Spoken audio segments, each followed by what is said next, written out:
Okay. Let's make sure the camera's good. All right. So let's just.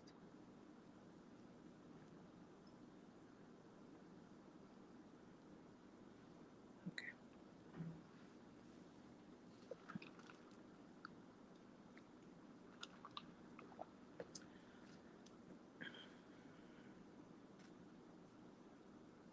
Okay. Looks good. Okay.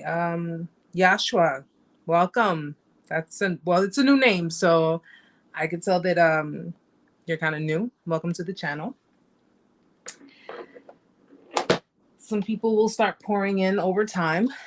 You guys know me. I like to get right into it. I know other people like to do their lives like by waiting for people to come in. Okay, Yashua, just give me one moment. I'm just going to do the introduction, and then you can ask any questions that you'd like to ask.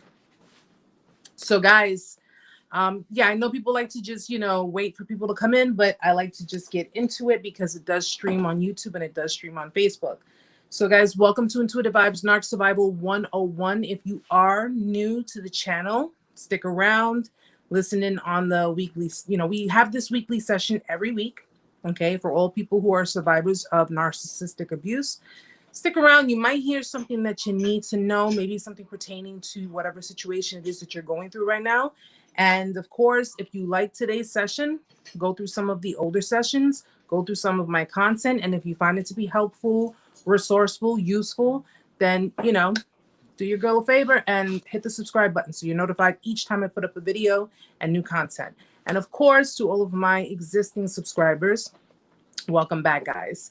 So, guys, I'm going to get into doing the questions, but just a couple of announcements I wanted to make. First things first, I hope you all had a great weekend. I hope you'll have a great start to your week. I had a pretty good weekend. Everything was flowing nicely. Got to hang out with Amanda again. Have fun like we always do. She's one of my best friends. So, of course, she always manages to make my weekends really, really cool. Just a great time all in all. But so the first thing that I wanted to mention was the Testimonial Thursdays. Testimonial Thursdays, as you all know, I did put up a video of an interview that I had with a young woman. Her name is Lori. Beautiful woman. Very, very smart. Very, very, if you've seen the video, you probably felt her energy through the video as well. Very, very sweet woman. And it did get some attention, so much more attention, to the point that I have quite a few more people emailing me because they want to do their testimonies, which is an awesome feeling because a lot of people want to come forward. A lot of people want to speak on their experiences. A lot of people just want to get it out there, and I'm super excited about it. I already have 2 slots that are going to be filled up. So that's this Thursday and the following Thursday. But if you are interested in doing a testimonial for Testimonial Thursday, then please shoot me an email. Just keep in mind, I do suggest that people who do want to do testimonials, I suggest if you are in the beginning stages of your healing, or, you just recently went through the discard, or you just recently got out of a dynamic with a narcissist or an extremely toxic person, give yourself some time before you decide to do it. Okay. And I say that because you're going to have a lot of different emotions going on inside of you. And listen, your girl's not going anywhere. I'm not going anywhere. And I will make sure that your story is told. So don't worry about if it's, going to take some time. It's perfectly fine. But it's my strongest suggestion because, the healing process is a very, very rough one. And in the midst of, maybe possibly telling the story, it can get very emotional, and it can get very, it can get sidetracked, and we don't want to do that. So, but if you are interested in doing a testimonial for Testimonial Thursdays, then please shoot me an email. It will be in the description box under this live session. And just, share a little bit of what you've gone through, a little bit of what it is that I would be working with as far as talking with you. And, we'll take it from there. So again, I already have 2 additional people who have emailed me who are interested in doing it. So these next 2 Thursdays, we'll more than likely have their videos. I'll let you know of the upload date and time. But if you are interested, guys, shoot me the emails. You know, I answer my emails. If I don't get a chance to, Amanda is, you know, my advisor. She's the one who, she helps me out. So she helps me keep on track my schedule and of course everything I got going on. All right. So definitely do that, guys. I encourage it. I encourage all survivors to come forward. And I actually have a male survivor who emailed me, who is going to be one of the videos. I encourage men too. Okay, let's keep that clear, guys, because when we advocates, you know, we see no gender, we see no race, we see, you know, no religion, we don't see any of that. We see survivors, and that's who we advocate for. We advocate for victims and survivors. So it doesn't matter if you're a woman, it doesn't matter if you are a man. If you notice my content, it goes both ways. Okay, it helps on both sides. So, guys, so Joshua, you can ask your question. Hi, Conceited. Yes, you made it. I made it too. Hey, Justice. Welcome, sweetheart. Also, one other thing, guys. I know Amanda is one of my moderators. If there is anyone who is interested in moderating, please let me know so I can include you on it. So that way it could be a double team. So you guys can, just in case, because there have been times that we've had unwanted people come into the chats, and I want to be sure that I'm not being sideswiped or sidetracked and diverted from what it is that I'm trying to do with you guys. So if you are interested in being a moderator, let me know, and I'll be sure to add you to it. So Yashua, your question is, if you feel like you have narcissistic traits, what should you do? What is your sign? Well, that's a good question. That's a very good question. If you feel that you are the person who is the narcissistic one, you're the person who is the narcissist. Generally, the signs of a narcissist is pretty standard. No type of empathy.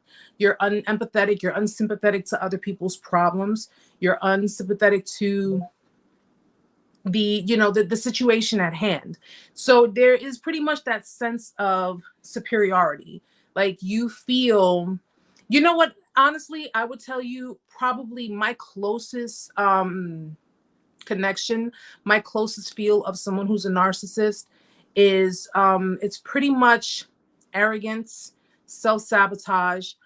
You find ways to just completely destroy relationships with that you have with other people. And by destroying those relationships, if you are the kind of person that puts your needs first, you really don't care about other people's situations, you really don't care about other people's needs.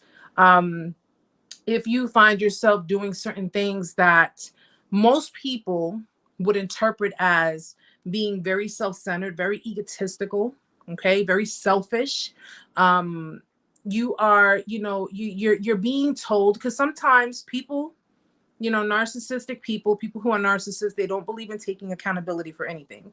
And a lot of the time they set up certain dynamics for themselves, but yet they blame other people. They blame external people for those dynamics. So like if, for example, if someone is a narcissist and they're going through, financial issues, whatever the case may be, if that person that's going through financial issues clearly is the reason why they're going through the financial issues, they'll look to find ways to blame other people. So they'll pretty much say, well, if I didn't have to, I'm trying to use a good example. Let's just say if it boils down to children. Well, if I didn't have to pay for, for your schooling, or if I didn't have to pay for this, or I didn't have to pay for that, I'd have money for other things that I need or whatever. It's pretty much shifting blame. So they're in their own problems, their own situations, but they shift the blame to other people. Okay. I would assume that if someone who is worried that they are a narcissist, I can't say that they're not, but I would assume if you are worried that you may be narcissistic, you may have certain traits, those are the types of things that you would probably notice about yourself, but you really wouldn't feel it if that makes sense. You notice certain things, but you really don't, who wants to sit there and put themselves in a position to say, I'm a selfish person. My needs, come before everybody else. Or, I really don't, care about other people's problems. Their problems are their problems, but my problem, I'm just going to take it out on the entire world. Not many people are going to do that. But if you think you have narcissistic traits, let's be clear on something. A lot of people have narcissistic traits and they're not narcissists, but if you think that yours may resemble more on the higher end of the spectrum on the scale towards narcissism, I truthfully would advise, just like I advise survivors and victims of abuse, narcissistic abuse, I advise people who are also, on the other side of the spectrum, which is opposite of the abusers and the victims of narcissistic abuse, whether they be, whether the person be an abuser or not. Okay, so I would have basically advised on both ends to go seek therapy, to seek counseling.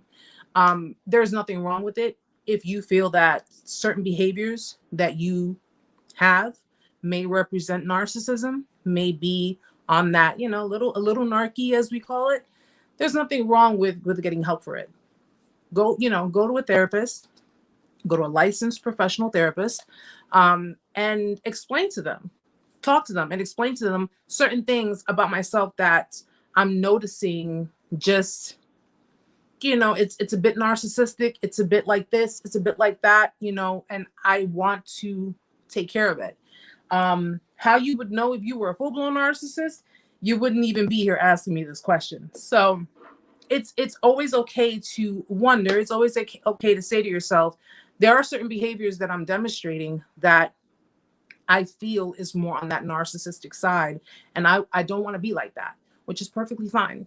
Yeah, that's perfectly fine. Most people who are narcissists and full-blown narcissists at that do not care about their personality disorder. They don't care about their distorted way of thinking. They're just like, shut up. It's not me. It's you. You don't know what you're talking about. I know who I am. You just can't handle my personality. But if you're the opposite of that, where there are certain traits you have that represent narcissism, but you are more concerned about getting help for it, that would be my strongest advice. It would be to maybe possibly, go to a therapist and just ask questions and sit and talk with them. Therapists can be our friends, guys. They really can be. They can help us unlock a lot of different things and get through a lot of different, break through a lot of different issues that we have. Hi, Heather. Welcome, sweetheart. Yeah, no, Joshua, it's okay to not like it.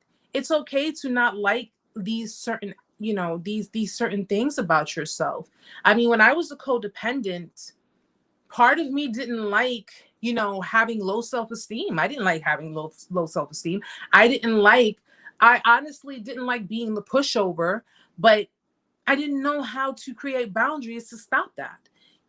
I didn't know how to not be who I was, which was in fear, in constant fear all the time.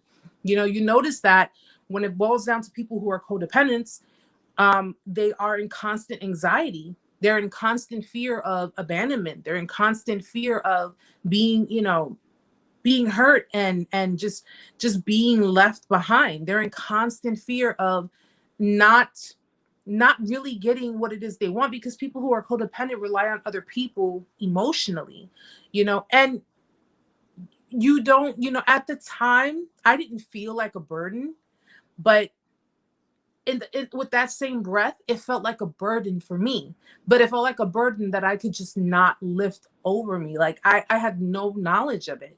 So just like if you, listen, Joshua, you may be a narcissist, you may not be, but because you're acknowledging it, that's the big difference. That's what counts. You're acknowledging certain things about yourself that people have brought to your attention, and now you're starting to see it. Okay, you're starting to see, okay, I'm noticing certain things about myself that people have mentioned to me, and I think they're right. People who are full-blown narcissists don't like a mirror being put to their face. So they will try to run from that as much as possible. And they will, shun the world out and say, you're all wrong. So if 1,000 people were to tell one narcissist, you're a freaking narcissist, look at how you're acting, look at the things you're doing. If that narcissist is a full-blown narcissist, they're so arrogant. They're so prideful. They are so egotistic. They won't back down. They will tell those thousand people, you're wrong. You don't know what you're talking about. Okay. And it's 1,000 to 1, but that's the kind of attitude they have. And if in your case, you have people that are telling you, you have certain behaviors that just are very narcissistic, very egocentric, very egotistical, it's just the arrogance and the selfishness that, because remember, narcissists, the crazy thing about it is a narcissist, one of their biggest fears is abandonment. It's abandonment, but it's crazy how their behaviors are what push people away. You guys understand that? Their fear is abandonment, but their behaviors push people away. But the kind of people that they push away are the kind of people that are pretty much, they're stronger than they think. And by they I mean the victims, the survivors. You're a lot stronger than you think. And even at that time when, if you were dealing with your narcissist and they had you thinking, I'm the best thing you ever had, I'm the best thing you'll ever have. Meantime, the entire time they were in your life, they were giving you the bare minimum. All they were doing was painting you this illusion and only giving you so little. And because and it's like I mentioned in the video that I uploaded earlier, guys, when you're a genuine person, you take what little bit they give you and you take it for more than what it is. Because, that person's being nice, because they are, they're doing for you, they're doing something for you, they're giving you something, they're giving you gifts, or they're giving you attention, or but it's all because they want validation in return. So if you were doing this all for someone, if you were in a marriage, a relationship, or whatever, if you were doing this for someone, you were doing this because you wanted to do it, because you felt attracted to the person, you were in love with the person, you were with the person, you were happy to be with this person. But coming from them, they were doing it just to later on be validated. Well, I gave it to you, now it's my turn, where's mine at? And if you did not do that, if you did not validate them, fulfill their ego, stroke their ego, you didn't give them these things, then they would get all pissy about it. And then they would start to jump down your throat, thinking, get paranoid, because, you may not have stopped, but you took a little break because, come on, you need time to sleep and you need time to work, right? You need to do all these things. And they look at you as, well, you're not stroking my ego anymore. You're not doing this. You're not doing that. And they put you through all kinds of hell, all to discard you in the end. All to discard you. And I told you guys plenty of times before, a narcissist will discard you based on 2 reasons. One, they think you're going to abandon them. Okay. And their thing is, you can't leave me, I end things with you. Or 2, they got bored and they found something else, somewhere else that, they thought was going to, and the amazing part about it, and I being a woman, if I'm in a relationship with a man and, I'm treating that man good, I treat him like a king, I treat him like royalty, and he's clearly in a relationship with me, and ladies, you guys know what I'm talking about, because you do have plenty of women out there that are like this. You do have other women who see what another woman has. They see her happiness. They see her, and let me let me go a little deeper in it for you guys. They see her happiness, but that's the happiness that she has been portraying for everyone, because she doesn't even realize that she's being abused. She doesn't realize she's in a narcissistic relationship. So they see that, okay? They see that, and you do have some women out there in the world that want what you have. Never mind the fact that they don't know what's going on behind closed doors. Never mind the fact that they don't know what is truly going on in your relationship. All they see are, this is why I say, don't go based off of pictures you see on Instagram or pictures you see on Facebook with these couples going all over the place, vacationing, loving one another. I mean, listen, is it true? Partly. But is it untrue? Mostly. You don't know what's going on in those relationships. Okay, so now you have these women who see what's going on. Well, they think they know what's going on. And what does he do that makes her so happy? What does he do that keeps her, that keeps her there? And there are a lot of women out there who want what they should not be having, but not what they can't have. And do not get it twisted, because there's a lot of bullshit going on with a lot of people in this world that is basically, marriages are breaking up, relationships are breaking up, all based on external reasons. These females, I'm using this as an example, clearly see a relationship between two people based on what the enabler is putting out there. Okay, so if you were an enabler, you were the one who was trying to keep everything looking good on the outside, even though it was tearing you down on the inside.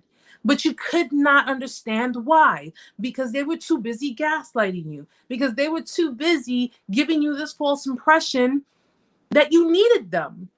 So you're giving this, this optical illusion. These females want to come up in there, and now they're starting to stroke that person's ego, failing to understand the kind of relationship, the dynamic that person has with you. Okay, you have plenty of females that are like that, guys. And in some cases, if you're dealing with the narc can go out of your relationship and seek elsewhere. So it works both ways. But at the end, these females would stroke his ego, making him feel like he's the biggest man on the world and he has the biggest schlong from here to China. And guess what? Well, I got all these females that are showing me attention. I got all these females that are looking at me like I'm good, like I'm a whole meal. Meantime, this is why they try to hoover you back, guys. Meantime, these females only wanted what they thought you, the victim, the survivor, had.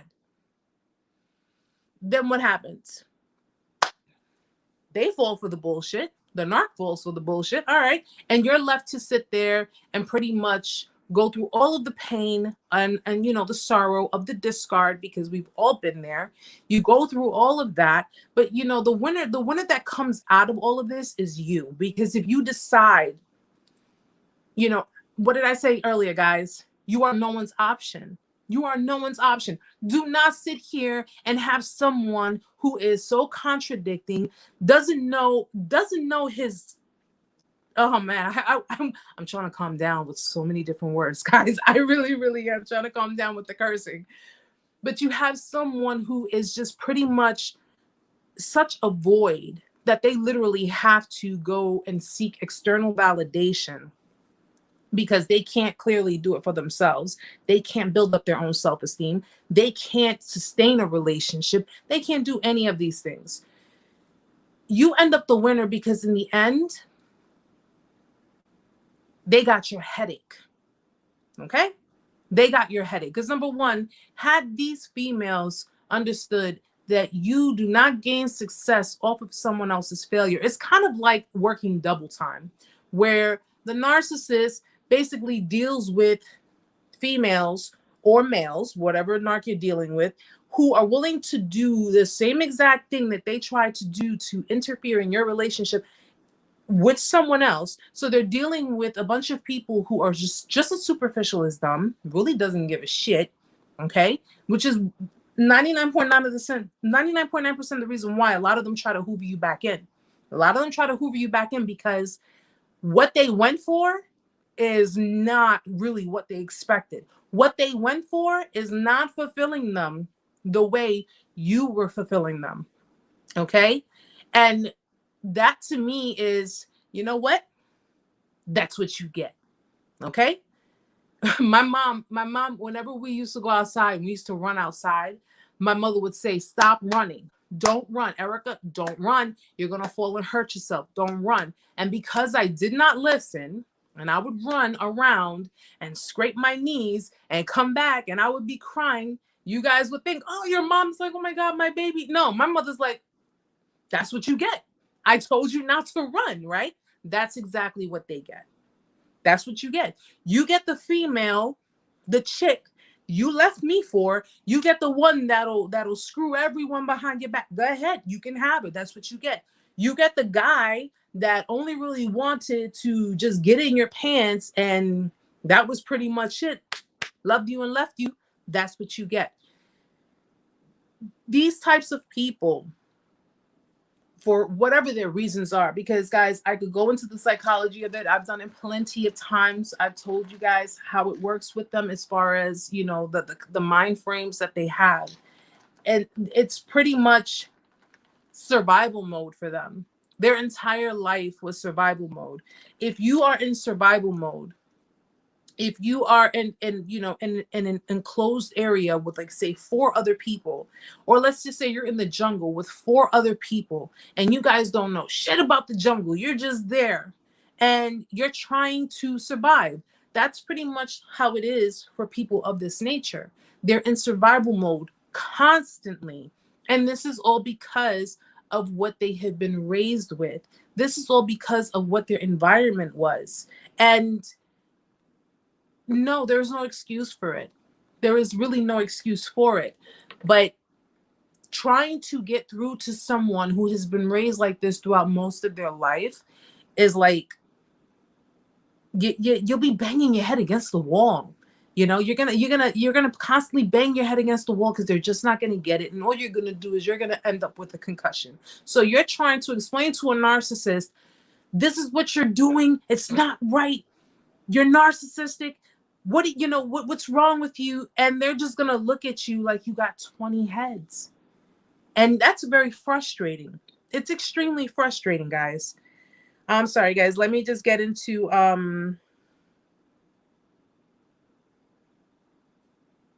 I'm sorry. Let me I said hi to Heather. Chatan, how are you, sweetheart? Hi, hello, kitty. Shaitan, my question is, why a female narcissist gets away all the time with their destruction?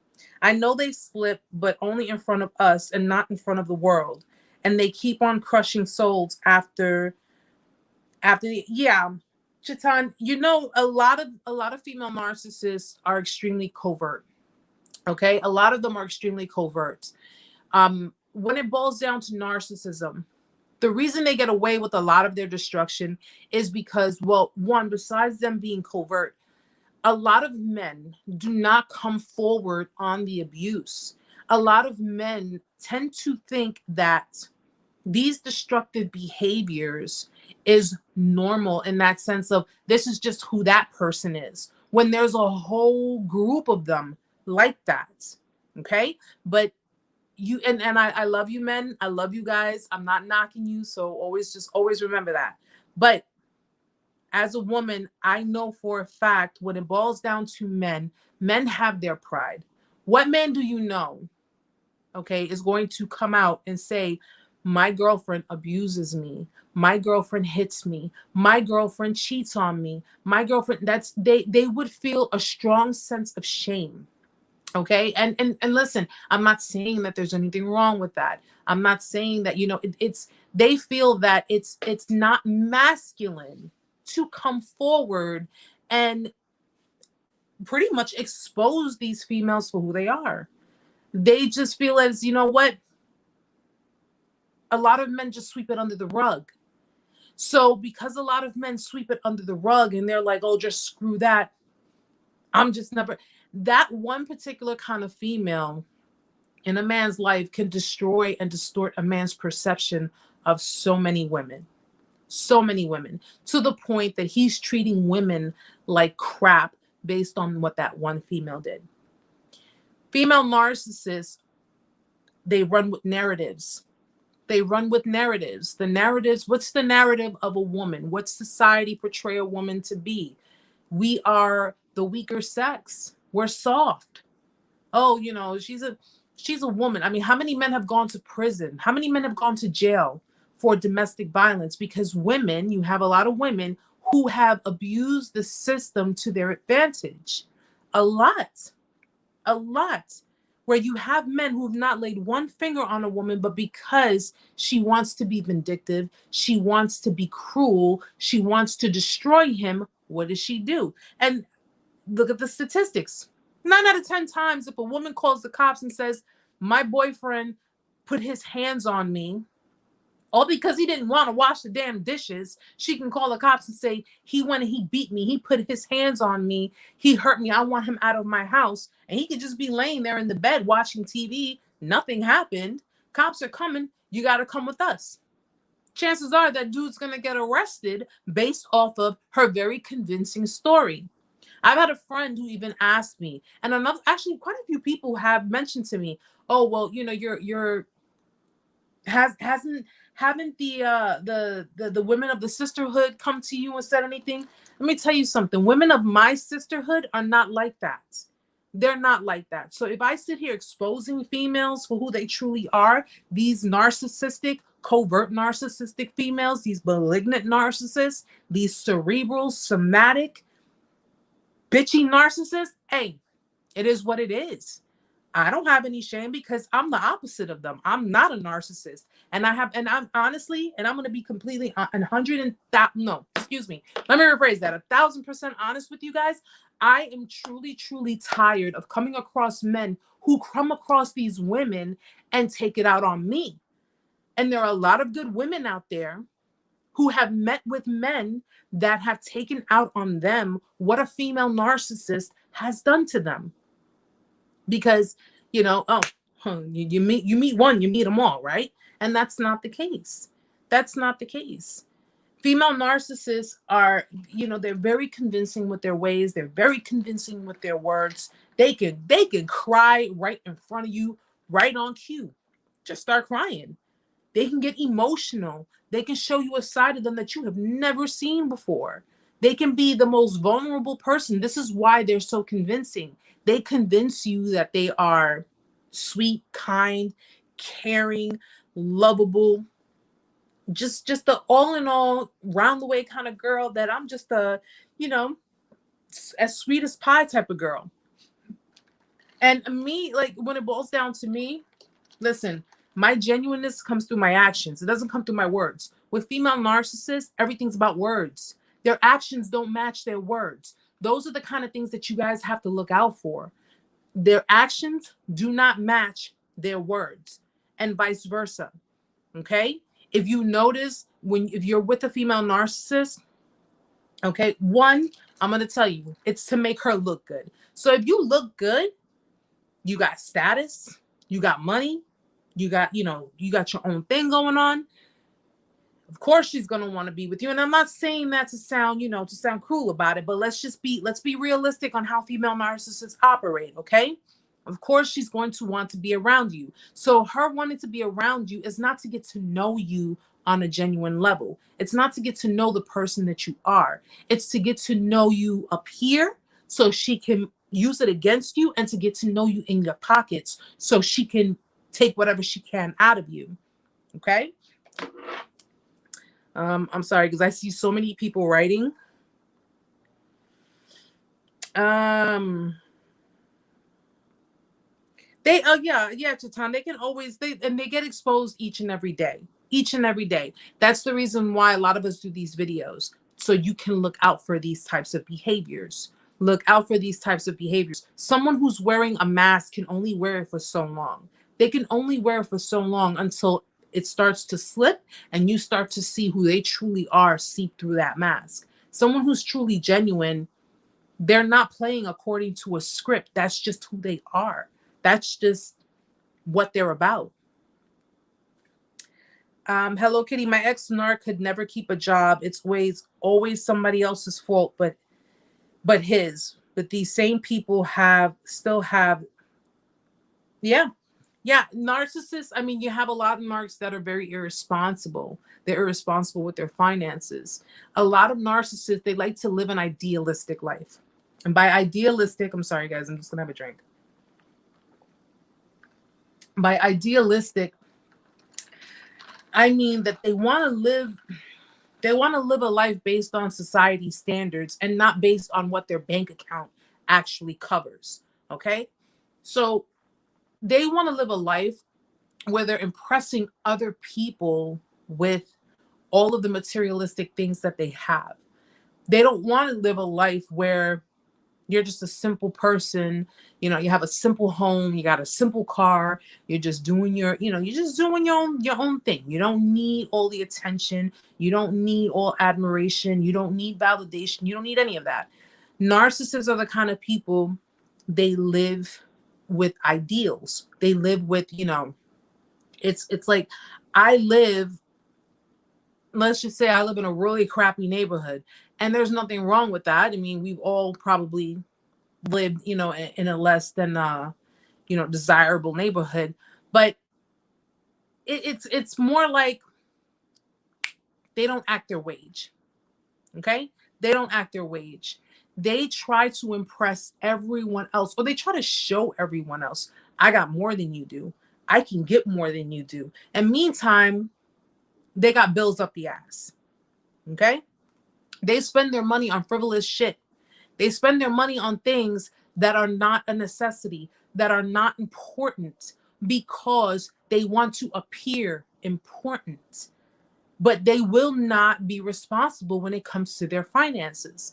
So if it boiled down to paying for a bill or buying a new, let's just say a new Coach bag, if it boiled down to paying for the bill or buying the new Coach bag, which one do you think is going to be put on the back burner for the other?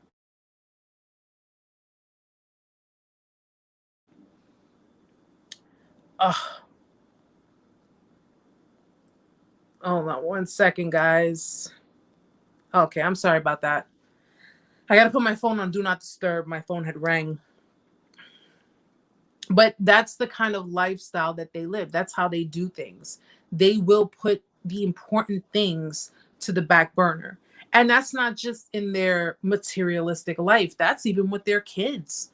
That's especially with their children.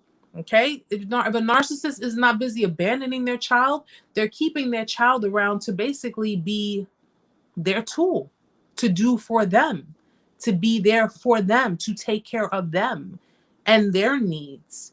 It's a transactional type of, it's transactional with the narcissist. It's okay, well, I did this for you, so now you got to do something for me. Isn't that, that's how it works. It's never about, I'm doing this for you out of the goodness of my heart. I'm doing this for you because I want to do it for you. First of all, narcissists don't even want to be relied on. They do not want you relying on them. They don't want you depending on them for anything. Okay? They want you to basically do your own, have your own. And when they need something, or if they need something out of you, they need your availability. But you have to literally make an appointment with them to be penciled in. And by penciled, I mean you can easily be erased from it. You have to literally make an appointment with them to be penciled in for their availability, to be there for you. Okay? They're about their needs. They don't care if you're sick. If you are sick, well, what do you want me to do? I'm not a doctor. Go to a hospital. Go here or go there or do this or do that. That's their attitude. That's their demeanor. All right. And you don't need somebody like that in your life. Truthfully, I don't. I know for a fact I don't. But you guys already know how I feel about it. Hi, Raphael.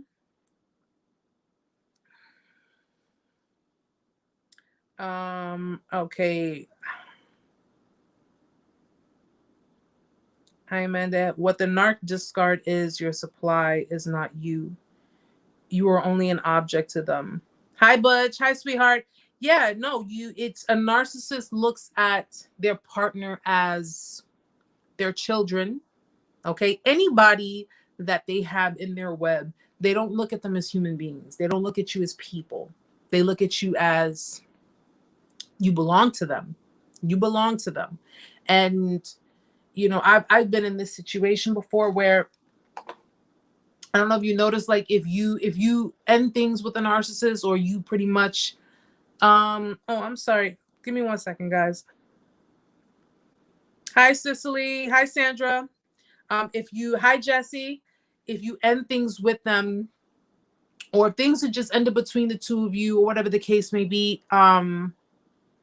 if you notice how like the dynamics, it's kind of like, you know, they can pretty much do as they please. They can, you know, be with whomever they want. They can go, because, you know, that's just how they are. They can bounce around and have no type of shame or no type of feelings about it whatsoever.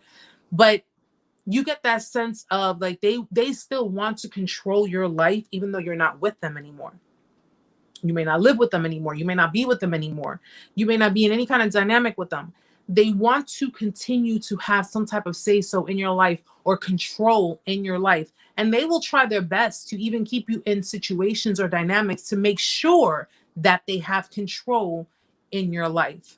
You know, especially for you who have children with the narcissist, because that type of relationship is probably one of the most rockiest and the most like, because if you have a non-narcissist and then you got a narcissist, but you guys have to co-parent because you still got a child involved, that is like, it's one of the toughest relationships to have, because it's like, yo, I don't want to deal with this person, but I have to deal with this person because of the child or the children.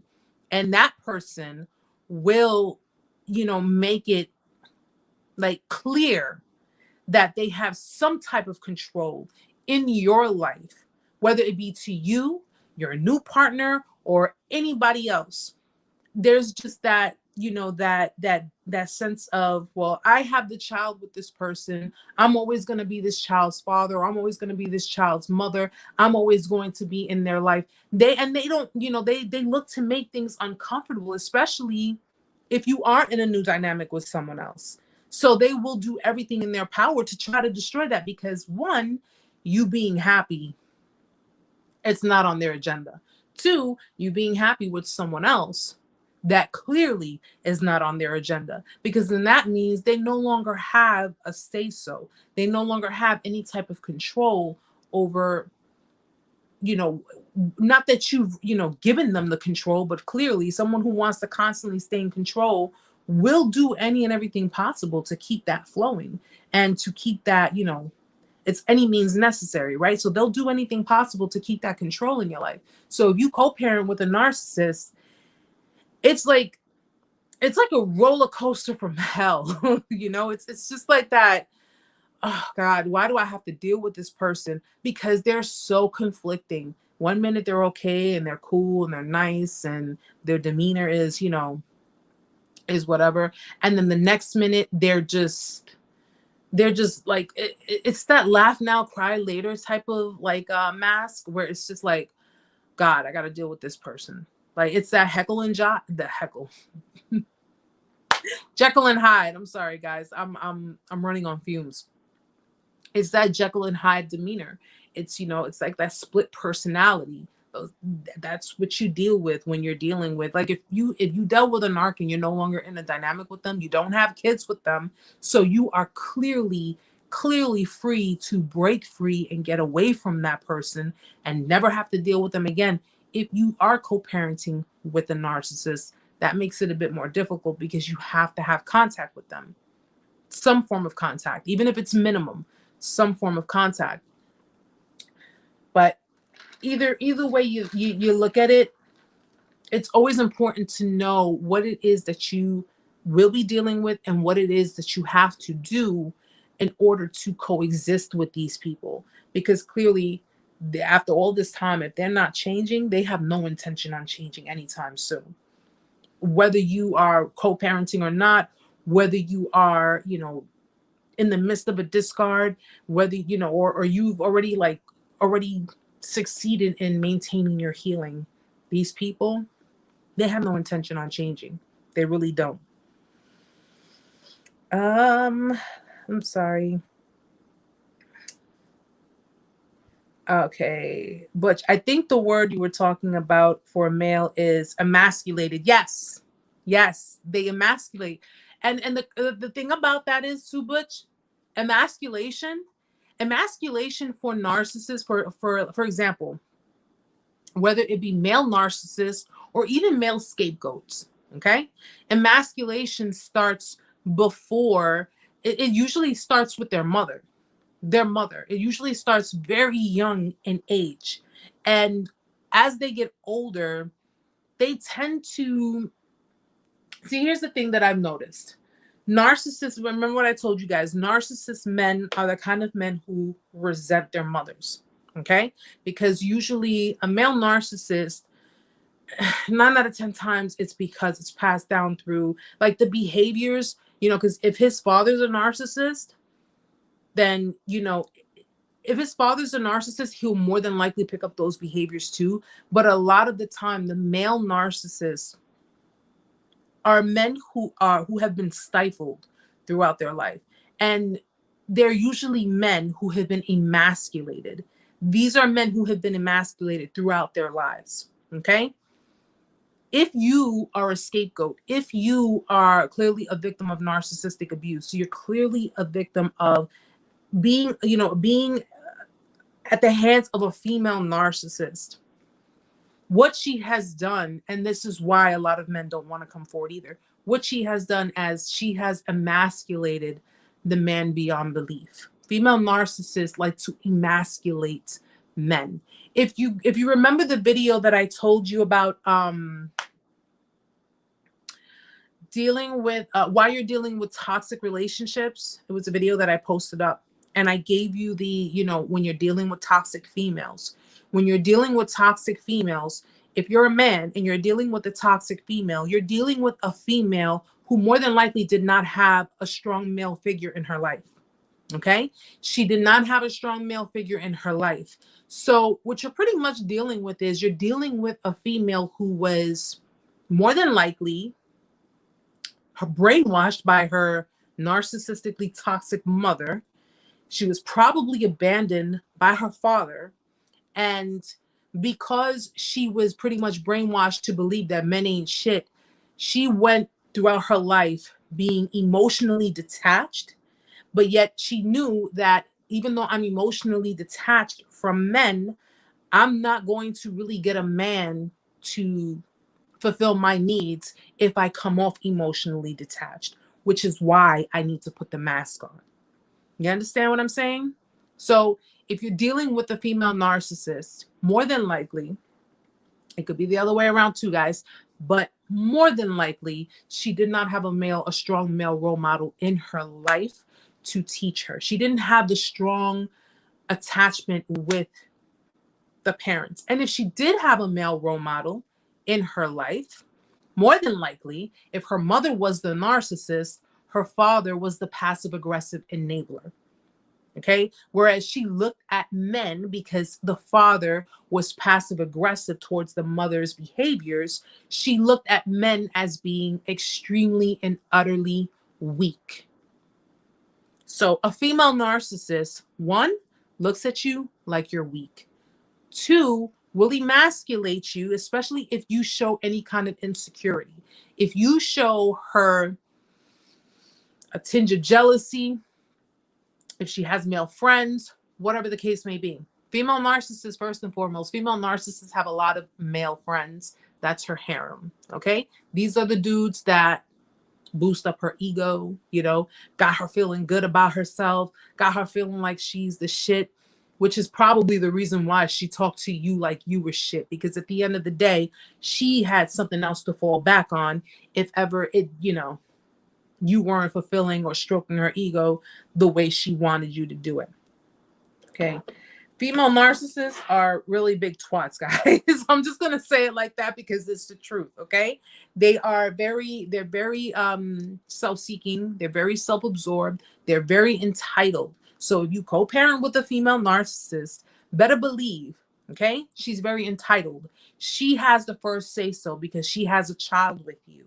She says what goes because she'll use your child as leverage. She'll use your child against you if she feels that you are not complying with her.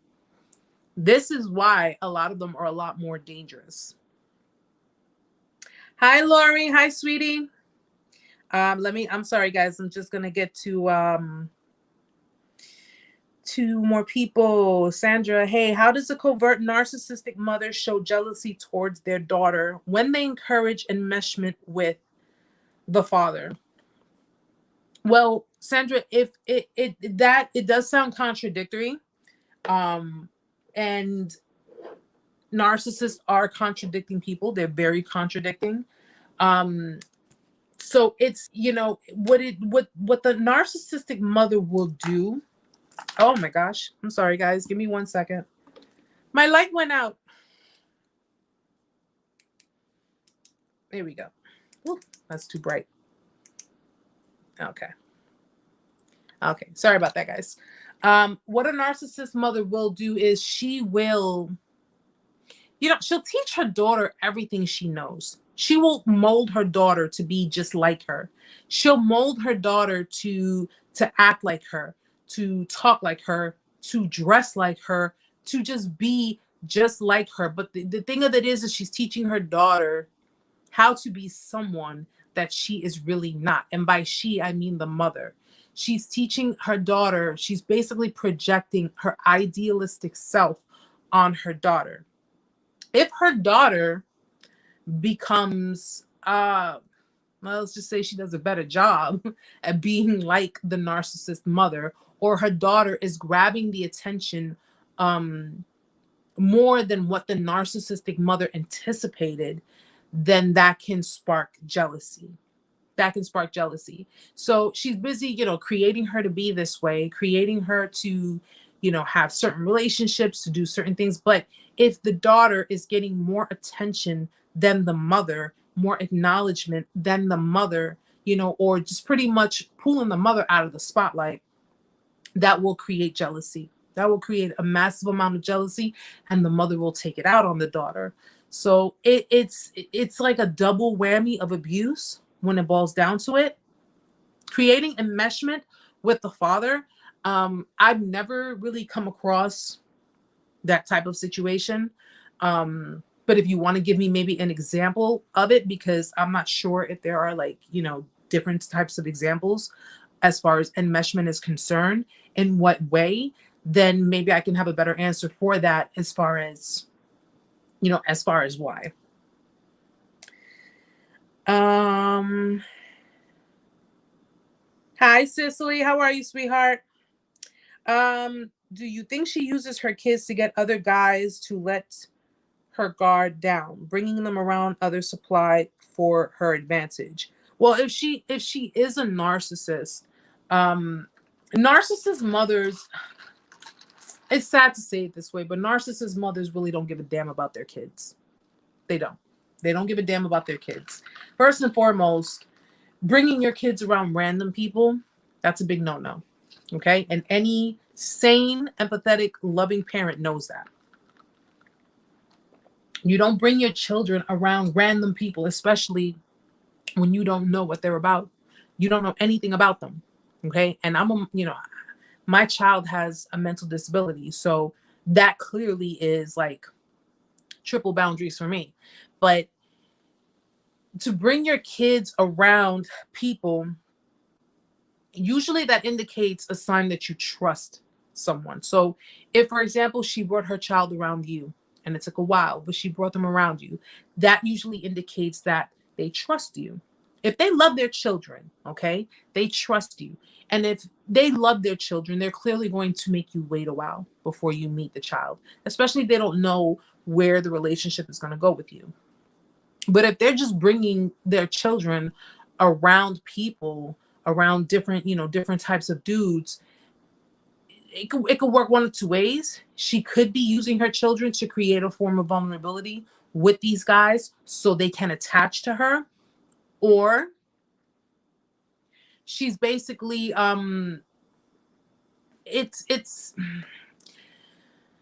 I don't like the idea of bringing children in the mix unless you really know for sure that it's somewhere, that it's gonna go somewhere.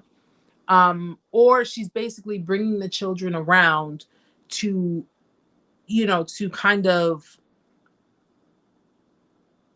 I wouldn't even say show, like, I'm a good mom, I'm this, I'm that, or whatever, like show her parenting to these dudes, to kind of give them the idea of, because that to me is like a form of entrapment.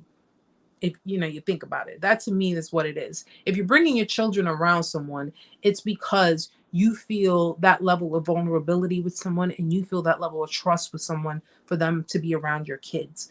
But if she's just like meeting random guys, and then like a couple of weeks later, boom, or a week later, they're meeting her kids.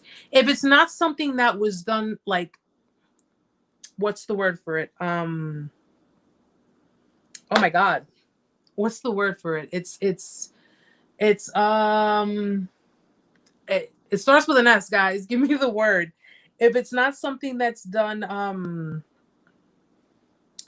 what is the word?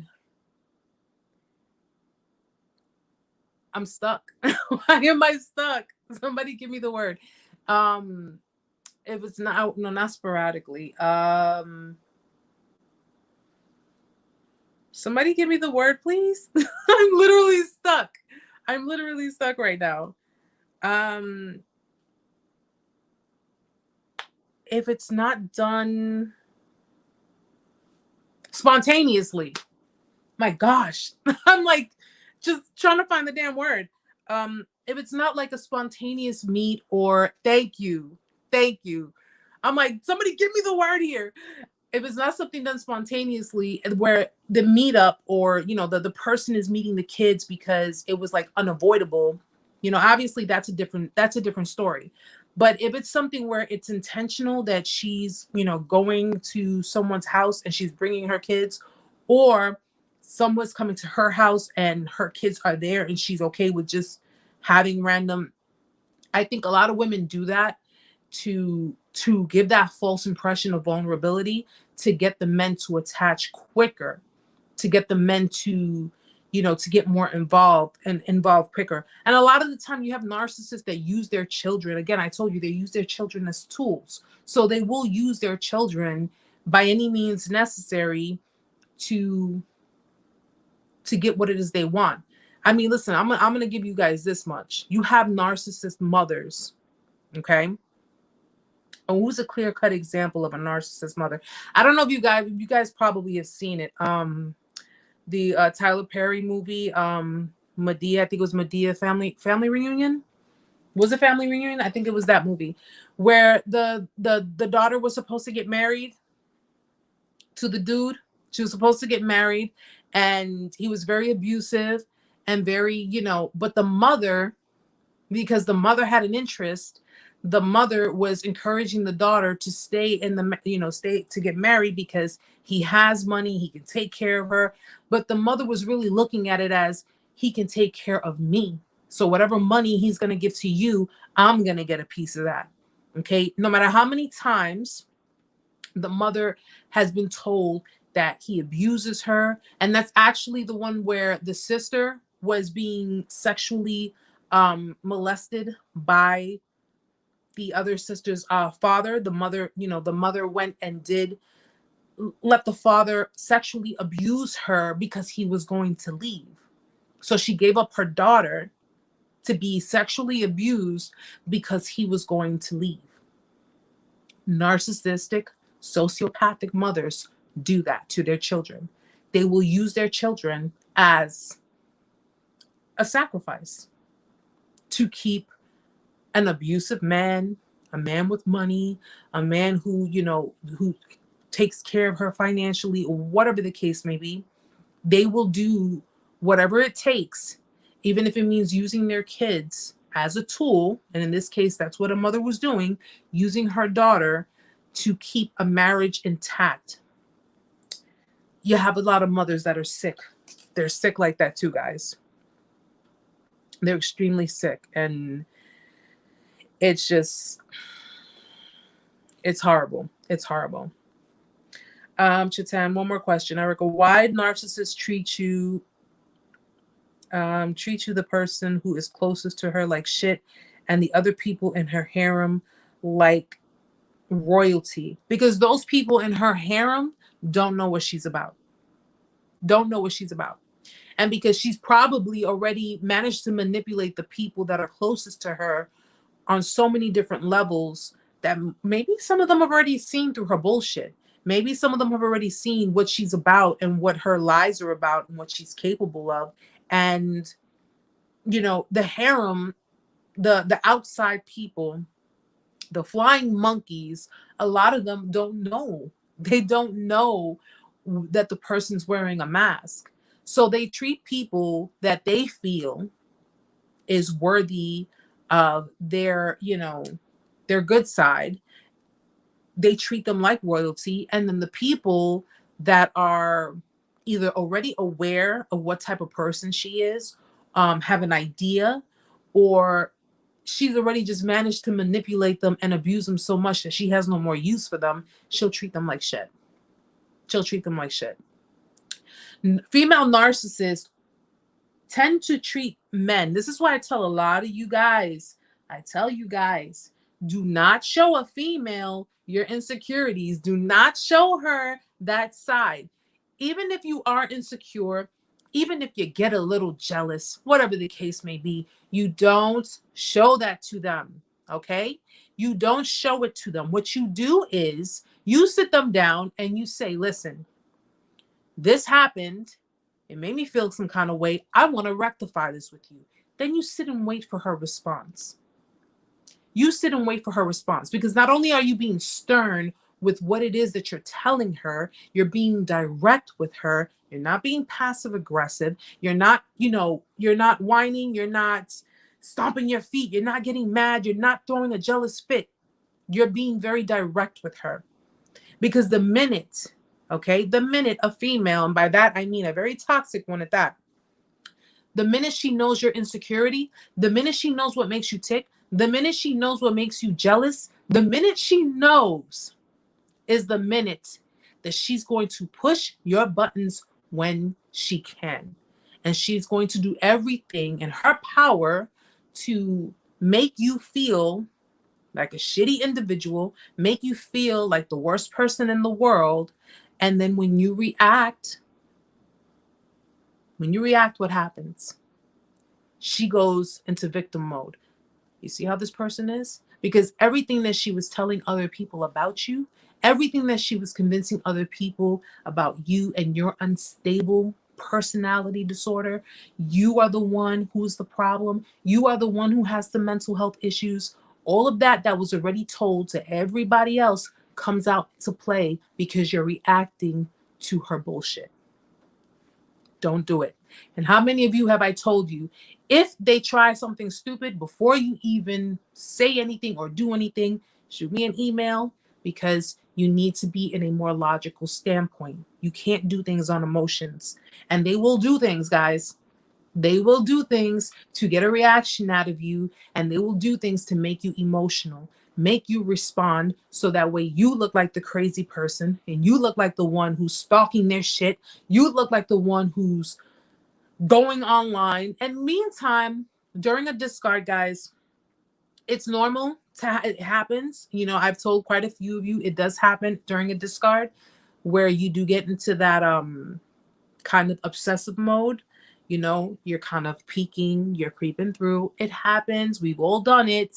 Okay. But they know that you're doing this. They know that you're doing this. And that is why they're giving a show. They're giving a show because they know they have an audience. Nip that shit in the bud. You nip that shit in the bud. You take away the attention. You take away the responses. You don't say anything to them. What they're going to end up doing is they're going to end up trying to see what it is you're doing and why you're not giving them the attention that you were once giving it to them. Because now they see that, okay, you know what? You're sitting there saying, you know, I see what the hell you're doing. I see what you're doing. Why the hell am I sitting here getting angry over all this nonsense? You want to entertain these people? Entertain these people. You want to act like a fool and give them a show? Act like a fool and give them a show. Because at the end of the day, the last I remembered, I like real women. I don't like fucking clowns. That's the kind of attitude you got to walk with. Yep, Mama Bear said it. I said it. Um, okay, let's see.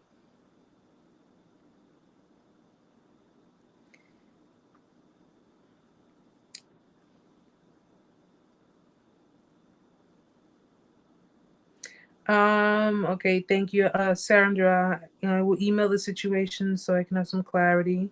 I'm still healing. Just bought the book Out of the Fog, From Confusion to Clarity. That's awesome. That's awesome. And I do hope it's gonna take some time, Sandra. It will take time, but you will get the clarity you need. And you will, over time, you will understand that everything that you went through was, it had its own reason. It was sad, it was unfortunate, but it had its own reason because it just had to break something within you. It didn't break you. It had to break something within you. And I believe that what breaks within us is something that no longer serves us. So we have to, we got to evolve. This helps you to evolve on so many levels, so many levels. So I do hope, and let me know how the book is. I've been, I've ordered a few books on Amazon. I'm still going through my studies on psychology. And just in case, guys, listen, this book, Psych 101, I mean, this is just kind of like a crash course type of book. I have other books there on psychology, but this kind of just gives me the gist of like psychologists and psychiatrists. This book is actually a really good book. I read it when I go to work and I read it on my way home. And it gives you little summarizations of psychiatrists, psychologists, and the experiments that they have done and in obtaining the synopsis of their theories. This book is really good. And it's like not with, I mean, it's not like a medical book. It's not like a medical science book. It has good terminology in it, very understandable. Okay. And if you want, I'll leave a link in the description box from the Amazon link. But this book is a good book, guys. I bought this book in the beginning just to kind of give me, I mean, there's a shitload of other books I got to read, but this is a really good book, especially if you want to learn how the brain works and you want to learn how, behaviorisms and patterns. And it actually has, if you guys don't mind me showing you, I actually wanted to put a picture of it up. But what's cool about this book, guys, it has Rorschach tests, like the ink blots, and it helps you, you look at the pictures and everybody has their own different different ways of deciphering, these Rorschach tests. And it's really, really good. And in actuality, these types of tests can pretty much determine if you are a narcissist or if you're an empathic person, depending on what it is that you see in these ink blots. So if you want, I'll put the link in the bio. It's a really good book, and it's a small book. It's nothing too crazy or too big, and it gives you different chapters on different psychiatrists, different theories, different, and it actually has amazing. And I bookmarked it. It has the attachment style theory, which is the video that I did for you guys earlier on the channel. The different attachment styles that we have with our parents. So it's a really good book, and it's a good read, guys. You could just read a chapter. The chapter's like maybe 3 or 4 pages long each chapter, and it gives you different psychiatrists and the different types of experiments that they did on different people, and learning how the brain works and learning how behavior, personality disorders are, mental health. It's really, really good. And self-help education. You don't have to be a psychiatrist. You don't have to go to school, but it's good to read on it because you at least can apply it to your own life. You can apply it to your own life, and at least when when you're going to, if you're going to your therapist, if you're going to a psychiatrist or even a psychologist, you'll know if they're bullshitting you or not. You'll know that too. Okay. So definitely, I always encourage people to do for themselves. I'm here for you guys, but I encourage you guys to also do things independently for yourselves, because nobody else is going to do it for you. And you are, you want your peace, you want your sanity, you want everything intact. Always, always, always put yourself first. Make yourself a priority. Okay. Your kids come first, but every so often on the weekends, put yourself first. Alrighty. Jesse says, best case, narc parent sees their child as a servant or a fulfiller of their needs. Worst case, sociopath, psychopath parent treats her child as a means to an end. Yeah. So it's like that golden child scapegoat, right? You know, they'll treat them like a servant, but that's because the child, if they treat them like a golden child, it's because the golden child is complying with the narcissist mother or father or whichever parent is the narc. They are fully compliant with the narcissist. So of course, they're doing for the narcissist, but the narcissist is putting them on that pedestal because they are complying with the parent. But if they are, of course, scapegoating the child, if they're, you know, treating them horribly, ill-mannered, then clearly that's because that child is not really complying with the parent. They're not trying to be that extension, because the parent is pretty much trying to extend themselves through their children. And narcissist parents, if they decide to keep the kids and if they decide to keep them in their life, because, you know, unfortunately a lot of them abandon their kids, but if they decide to keep them, it's always going to go either one way or the other. I see a lot. Don't hide. I had a covert narc after my husband had to go ham on her to make her back the hell off. The covert narc female treats her man horribly and is always seeking to upgrade. Yes. Yep. So you know. And you know, I already explained to you guys, like, when it boiled down to my situation, my ex's ex is clearly a covert narc. She's a covert narcissist, straight up. And I say it like it is because I don't have a problem saying it, because nobody else, you know, would say it. My ex, he does have narcissistic traits. He has narcissistic qualities, extremely narcissistic. But a lot of our problems in our relationship and a lot of the downfall of our relationship was because of whatever happened between him and her. But in seeing how she was, I did not put the full blame on him because it was her too.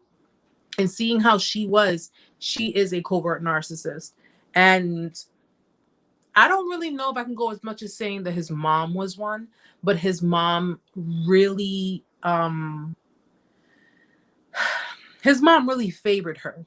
And I, as a mother to a teenage boy, I will never favor a female who emasculates my son. That's just me, you know. I mean, that's my sane side talking. I'm pretty sure a lot of us would agree, if you have a son, you would not feel love for someone who emasculates your son unless you got something to gain out of it. Okay? And quite frankly, that whole dynamic was strictly dysfunctional. It was very distorted. And, you know, listen, at the end of the day, I'm a firm believer, you know, God will put people in our lives for a reason, but then again, so will the devil, you know. And clearly one reason for one is to help us grow and help us, you know, flourish in life. And the other reason for the other is because they want to break us and really break our bond with God.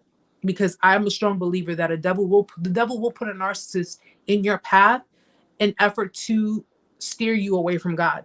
Because if you notice, when you were dealing with a narcissist, you were doing the total opposite of what was truly just, you know, genuine within you. You were doing the opposite. You were being the opposite of who you truly are.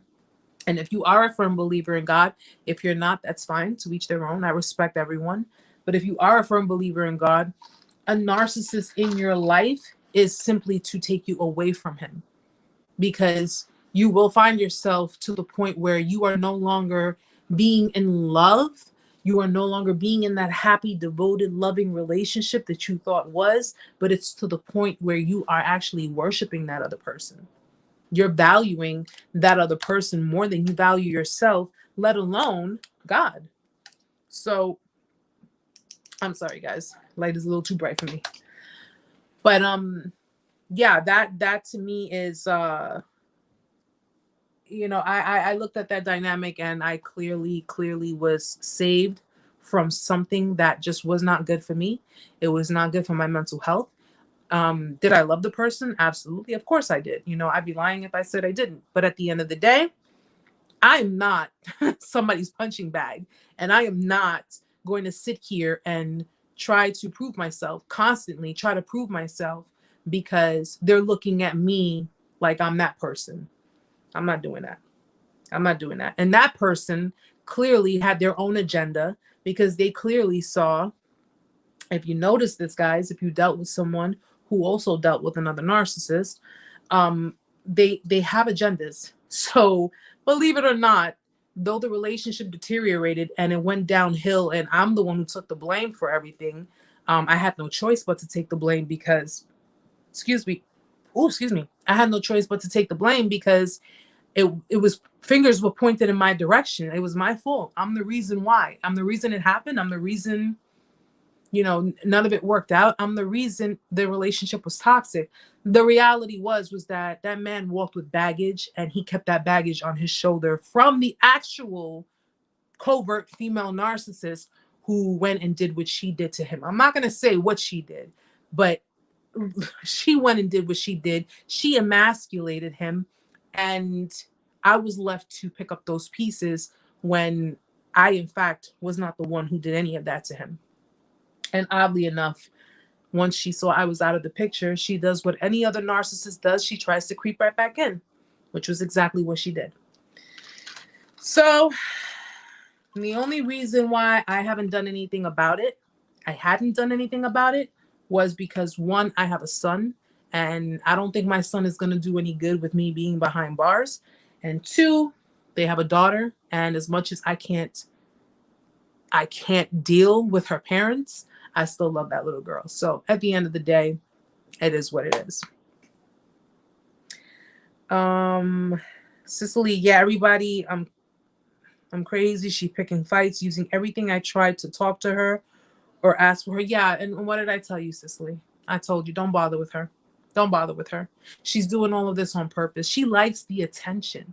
She likes the attention. So you're giving her supply by trying to reach out to her. You're giving her supply by trying to talk to her, by trying to smooth things out with her. And what is she doing? She's exploiting you, honey. She's exploiting you. What she was doing when she was doing that video, when she was acting a damn fool, because I'm sorry, females like that, acting like that on camera, first of all, she's an older woman, okay? She needs to act her age. She seriously does. Secondly, that was all unnecessary. All of that was unnecessary. She thinks that people are laughing with her, but in reality, a lot of people are laughing at her. Okay, so she thinks she's giving on a show, and she, you know, everybody's like, ha ha, yeah, you're so funny, and this and this and that. No, you're acting a clown. That's exactly how she was doing it. She was being a full-blown clown. And at the end, it's like, now what you have to think about. Here's what you have to think about. Okay. After all of this, everything that she's done, all that she's been doing, all this, just this nonsense. Okay. Do you really want someone like that? Do you really want to be around someone like that? Never mind, you know, the fact that people like this like to use gaslighting. They like to use all types of manipulative tools to try to get back at you or try to get you back or whatever. But that's what it boils down to. Do you want to be with someone who clearly does not respect you? Okay? Who has clearly exploited you and your relationship, has exploited, you know, the fact that she has several different dudes that are so-called friends. I mean, I don't know her, so, but do you want somebody like that? And then think about it this way. She has kids. So look at what she's doing with her kids. If you guys don't have kids together and you guys ended up being together and she ended up having a child from you, you understand that she would be raising your child to be just like that. You know, she would basically be putting that child in the same position that she has her other children in. And she clearly doesn't give a damn. She doesn't give a damn how she does it. She doesn't give a damn who she hurts. She doesn't care. Does not care. And people like that, it's hard in the beginning to let go, and especially when you're just going no contact, or you're just, you're weaving through the motions. And I get it. Trust me, I get it, because your heart and your head always play that tug of war. It's like when my ex disrespected me, he cursed me out so badly. Like, I kid you not, when I got off the phone, I just looked at my phone like, what the fuck? Like, where did that come from? Like, I couldn't. He had gotten so irate and so angry on the phone with me that I just was like, and yet my heart still would not let me let him go. It would not let me let him go. I'm still, because I'm confused and I'm dazed and my head is in the fog. And I'm like, but what did I do? What did I do? Is what I'm saying to myself. What did I do? And it was each and every time. Okay. I tried to help this man on so many different levels. Even after he discarded me, even after he was just completely horrible with me, I tried my best. Even my best friend was like, listen, maybe you should just think about being friends with this person. This was when he told me, let's be friends. We should just be friends. And I'm like, I've been with you almost 3 years. You just told me a few weeks ago, not even last week, that you love me. And now you're just telling me, oh, we need to just be friends. I'm not stupid, man. I'm not stupid. And at that time, I'm not gonna lie to you guys. I was a dumb broad. I was. And I say that about myself because I put up with a lot that I never would have put up with. Or at least I thought I never would have put up with it. And no matter what, I tried and I tried. I tried to smooth things over. I tried to give him some time. I tried to, say, maybe if I give him some space, maybe if I, just take away, my attention, or maybe, if I just don't talk to him for a couple of weeks, he's gonna miss me.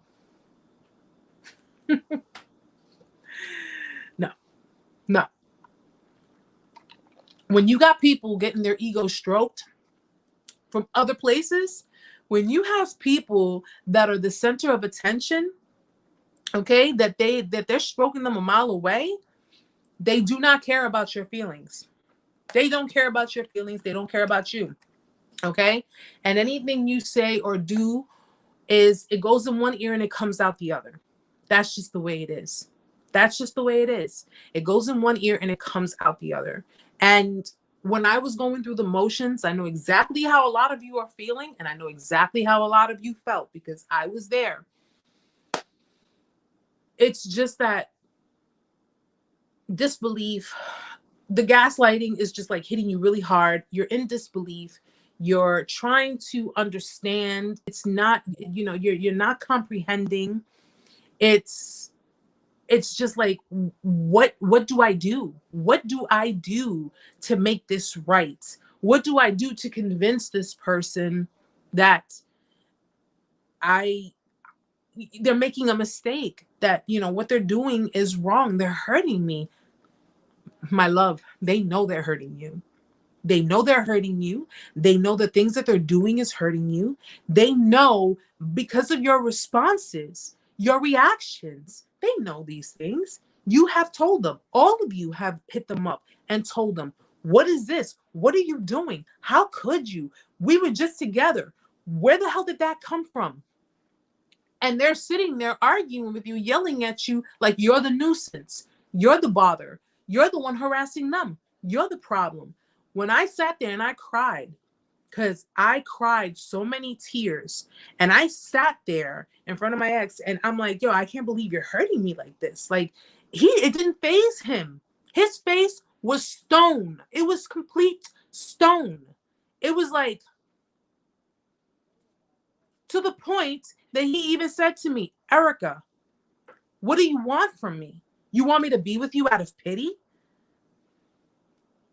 And I'm like, wow. I was like, wow. And it got to the point, this is why I say that arguing with them, crying, telling them they're hurting you, getting all, emotional and being like, I can't believe you're hurting me. I just want to talk. Like, why are you being like this? Do not do it, guys. Because all that's going to do is it's going to, what you're doing is, one, you are interfering with whatever supply is stroking them right now. Okay?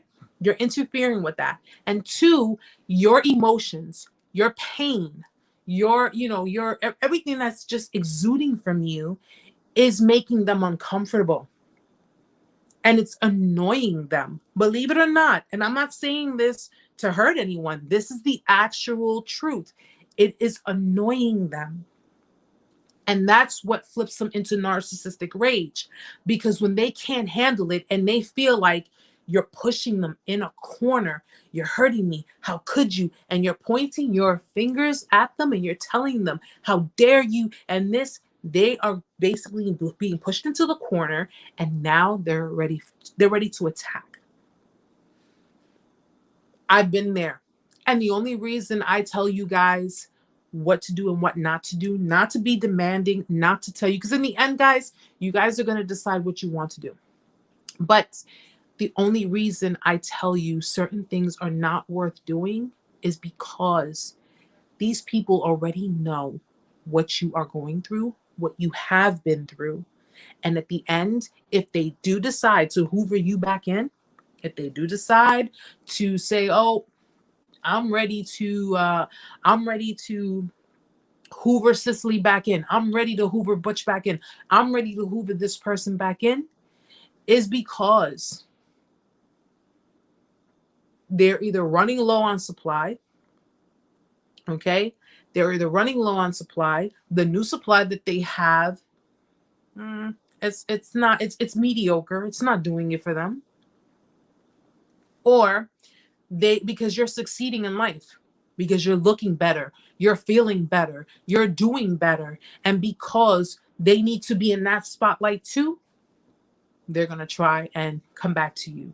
And they're going to try it in so many different ways, in so many different forms, guys. Be careful. Be careful. I know, Narc Zone.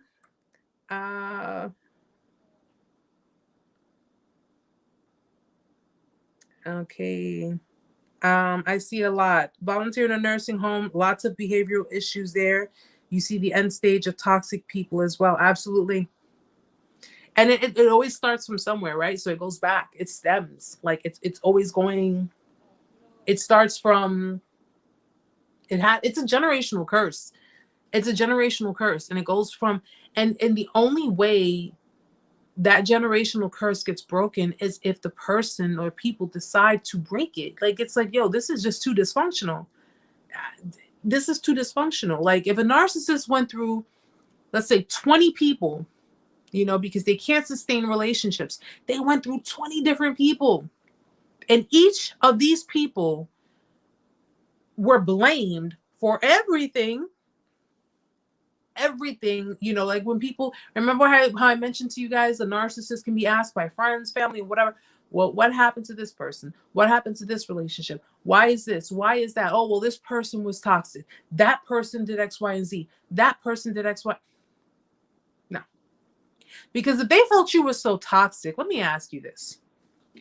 If they felt you were so toxic and they felt that you were, and this is how you know they're bullshitting. Okay, this is how you know they're bullshitting.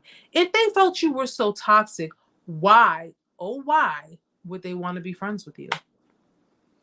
Why would they want to even have you continue being in their life? Like, if you're going to cut the cord, cut the cord. You know what I'm saying?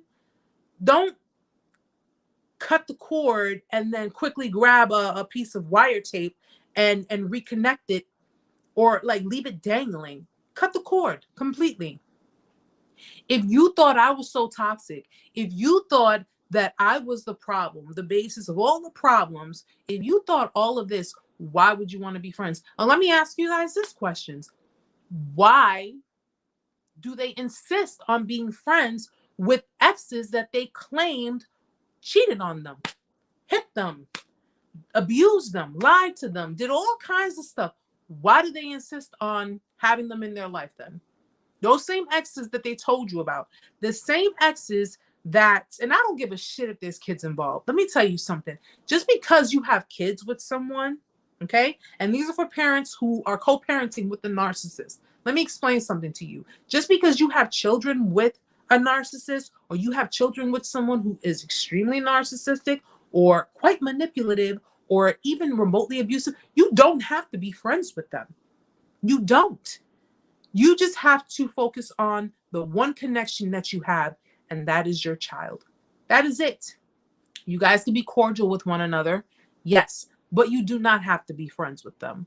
And if people sit there and say, oh, well, you should be friends with the parents, the other parent of your child for the sake of your kids, let me tell you something. There's a difference between being cordial with an individual and having a friendship with an individual. And I'm sorry, but anybody who sits here and tells me I'm friends with my ex, I have my ex on my social media, I have my ex here, I have my ex there. Nah, homie, you're not over the bitch, so you need to go and do what you got to do. That's my opinion. I'm not saying that you guys can't be, but that's all me. That's my opinion. Especially someone who would insist on sitting there telling me, well, my ex cheated on me, my ex lied to me, my ex did this, my ex did that, your ex sounds like a horrible freaking person. Why would you even be friends with that person? Well, that's when the bullshit comes in. That's when the bullshit response comes in. I'm sorry guys, I'm like so into it. I gotta get into these comments. And like an hour after that video, she brought me wait, Cicely. And like an hour after that video, she brought me art from my apartment, but I won't go back. But she lied about everything, even her age. She brought you art for your apartment, and after an hour after that video that you had you showed me, literally I might have to light my lavender candle, guys. I'm really gonna have to do that. Steven, mine tried to hoover me last night from a different number.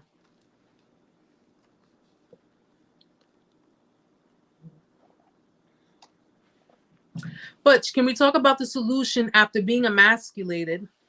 Like doing the work on yourself and seeking outside help, and doing the writing and finding other communities such as yours for support. You know what I would love to do? And I recently, because I get comments on other videos that I do, and I got a comment on a video that I did on why I talk about like the female narcissists and stuff. I would strongly like to do kind of like a seminar, but it will be for men. It will be for men who have been abused. I can do one for women too. I would, however, like to do a seminar for men in the different types of the different types of activities, the different types of things that you can do to, one, boost up your confidence. I think it's important that a lot of men do that, especially men who have dealt with extremely toxic women. Okay, boosting up your confidence. I'm sorry, guys. You okay, baby? I'm sorry, guys. Give me 1 second. Are you all right? Are you okay? Good. You happy? Are you all right? All right. Okay. You okay? You okay? Yeah? You sure? Are you okay? You want some juice? You want some iced tea or something?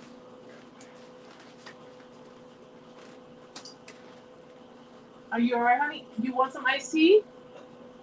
Yeah, drink some to maybe. Okay. You good? What happened? Are you okay? Relax. Put your AC on. Put your AC on so that way you can get some cool air.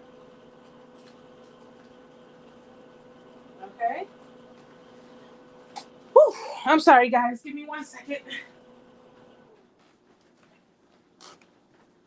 I'm so sorry about that. My son almost gave me a heart attack. He was choking, so I had to help him. I'm so okay. All right, he's okay. He's good. He drank some juice and but I'm sorry.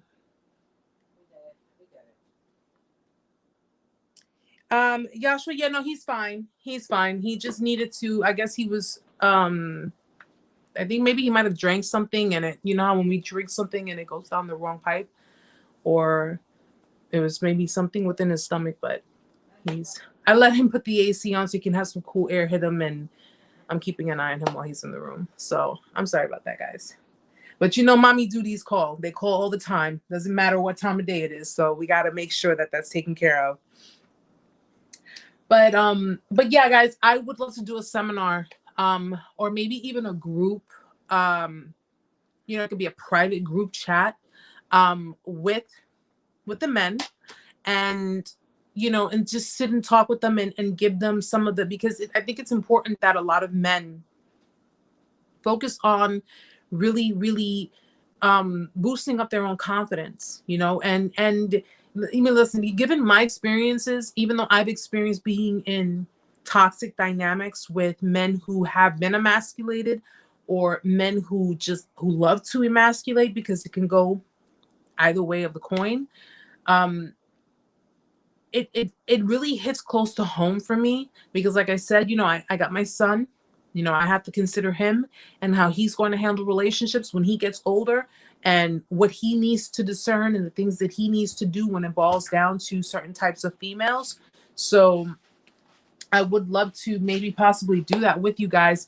I have a gentleman who emailed me.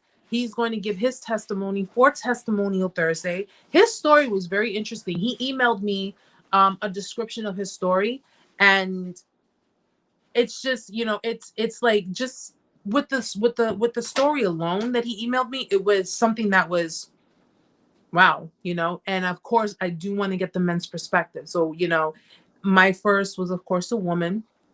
I do have another testimony that I'm going to be working with, who's also a woman, but I do it in the order that I get it. So but his testimony I'm also interested in doing, so you guys can, and by you guys I mean you men, can, you know, just hear the words of someone who was probably in the, you know, exact same boat as you. But there are a lot of different things I want to work on with you guys. There are so many different things. I mean, with the way Testimonial Thursdays are coming up, you know, and maybe you just try to help you guys as much as I possibly can. Summertime is around the corner, guys, and we need our confidence. We need to boost it up in time to be able to go out there and really truly enjoy ourselves, okay? Really truly enjoy your autonomy, enjoy your freedom, enjoy your life, that you don't have to sit there wondering. And I think the one big problem that a lot of men face when dealing with extremely toxic women is they would destroy your self-esteem so much. Okay, they destroy your self-esteem all to boost up their own. And mind you, it's not even self-esteem, it's ego. Okay, it's ego, but they would destroy it to make sure, it's basically to make you feel inferior and they feel superior. Okay, and these are the kind of women that look at men as if they're weak. They looked at your vulnerability as being a weakness. They looked at you, you know, your sense of, I'm gonna say, your sense of, you know, generosity, your sense of empathy. They looked at it as, and of course your loyalty. They looked at it as desperation, okay, for whatever their reasons were. But at the end of the day, we have to reverse that. It's all about reversing it. It's about acknowledging, you know, acknowledging your pain, what you've gone through, but now knowing what it is that you have to do for yourself, because this is about you. You have to do this for you. All right. Especially if you want to encounter a woman who, one, you will appreciate and who will reciprocate that to you.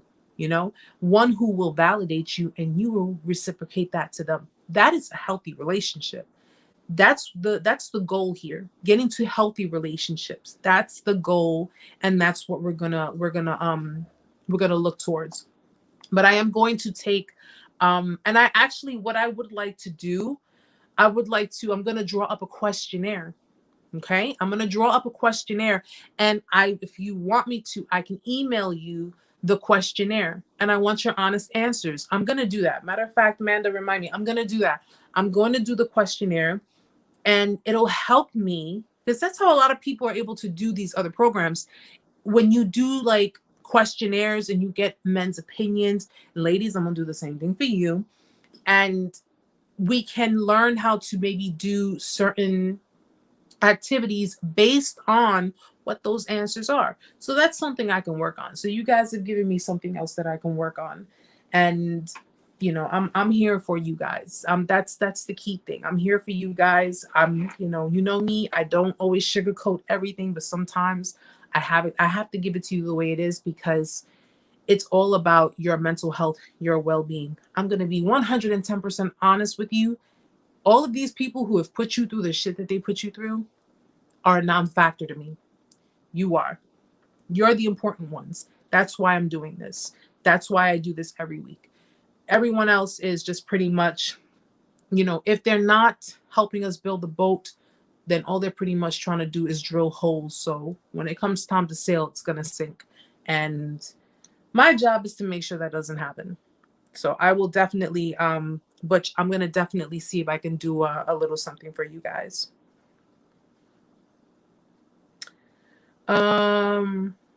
Okay, let's see. There's so many people. I just want to make sure I didn't miss anyone. Chatan says, it's just your videos which keep me, and Chatan, I'm so glad. I'm glad that, that my videos can help you. And I'm glad that being here with you can help you.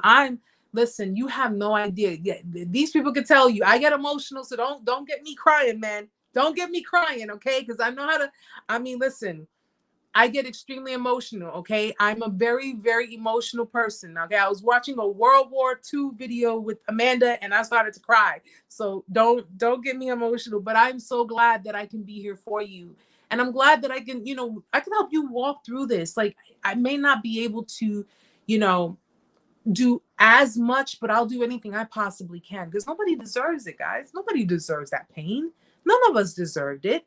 None of us wanted any of that, but it's gonna be okay. That's the key thing you got to know. It is going to be okay.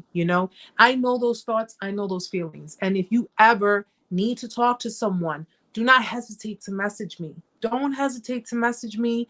Do not hesitate. You can address it to me. You can address it to Amanda. Amanda will let me know. She's my right hand in all of this. So you can address it. And I don't care what time it is. I don't care what time zone it is. I don't care if it's clear across the world. You are going to get through this. Okay? You're going to get through this. We're going to make sure you get through it, because this is a place where everyone supports one another. It's not just about I'm here for myself and that's it. It's about being a support group for one another. That's why I do this every week. That's why more and more people come in, and I'm so glad that more people can get together and really, really appreciate it. And even for the people who are not able to make it, but they will watch it in the streams, they reach out to me too. They leave comments, and I'm just so appreciative of it. I'm really appreciative. I'm just glad I can be here for you guys. I know what it is to try to get through it alone. I know what that feeling is like.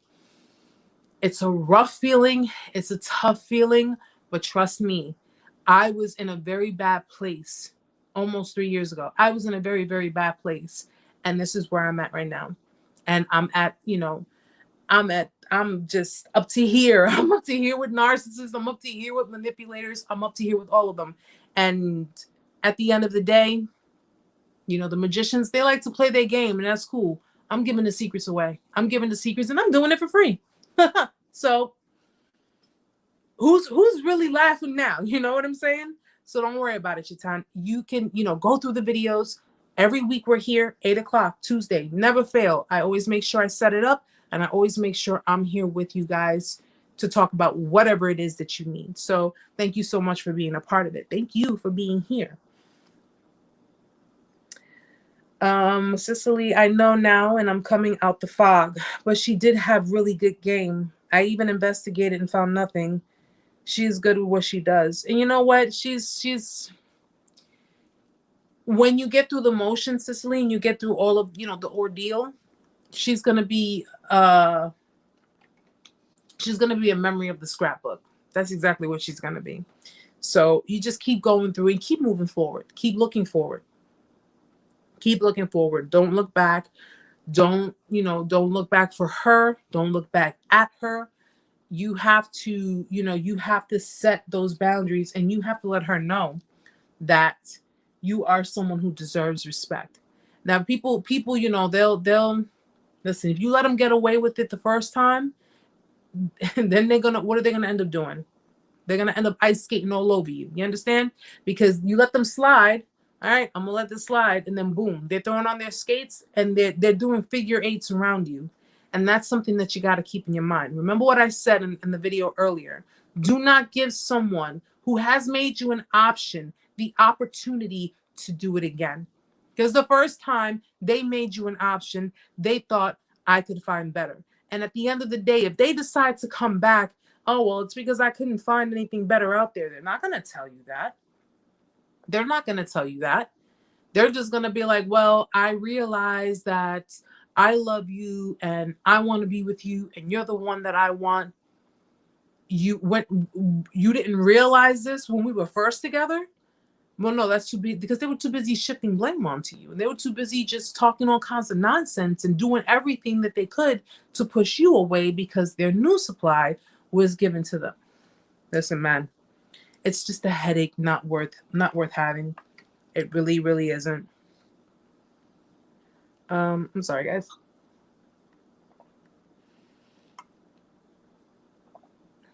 Yes, I see a lot says you will recover. Trust, it sucks, but you will make it. Absolutely. Absolutely.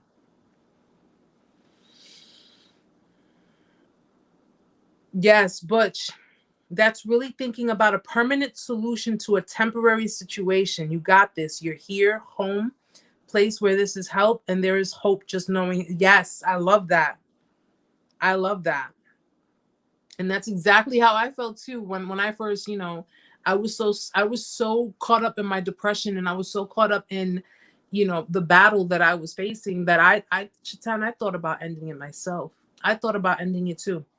I thought long and hard about it. And it wasn't just because of what I went through with this person. It was just because I got tired of going through it. I didn't realize that I was dating narcissists throughout my life until probably when I started going to therapy.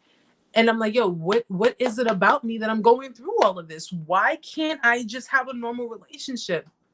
And it turns out that being a codependent person, you're looking in the wrong places. You're looking in the places where you're traumatized, where your trauma is pretty much playing hide and seek with you. You're trying to find it, and you're finding, it's like, I learned that it's just not worth it. It's them or me.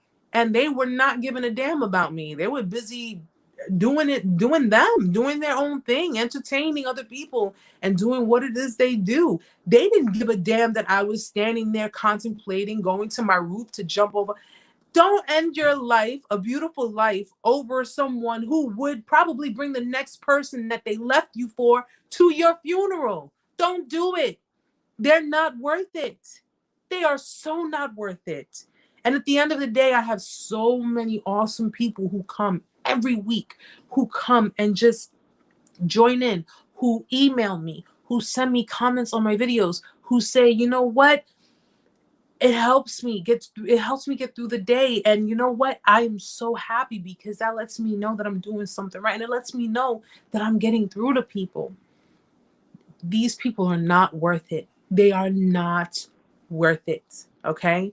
They either would have left you for someone else who had more money, someone else who they thought look better, someone else who clearly was just stroking their ego. If all it takes is an ego stroke for someone to leave you and just demote you and disrespect you and degrade you, if that's all it took, then you really got to think about your own standards. And you got to really, really set the bar much more higher. If you're dealing with someone who is willing to go through all of that for something so superficial, that lets us know that we have to raise our standards. We have to raise the bar. Okay? And we have to start doing that today.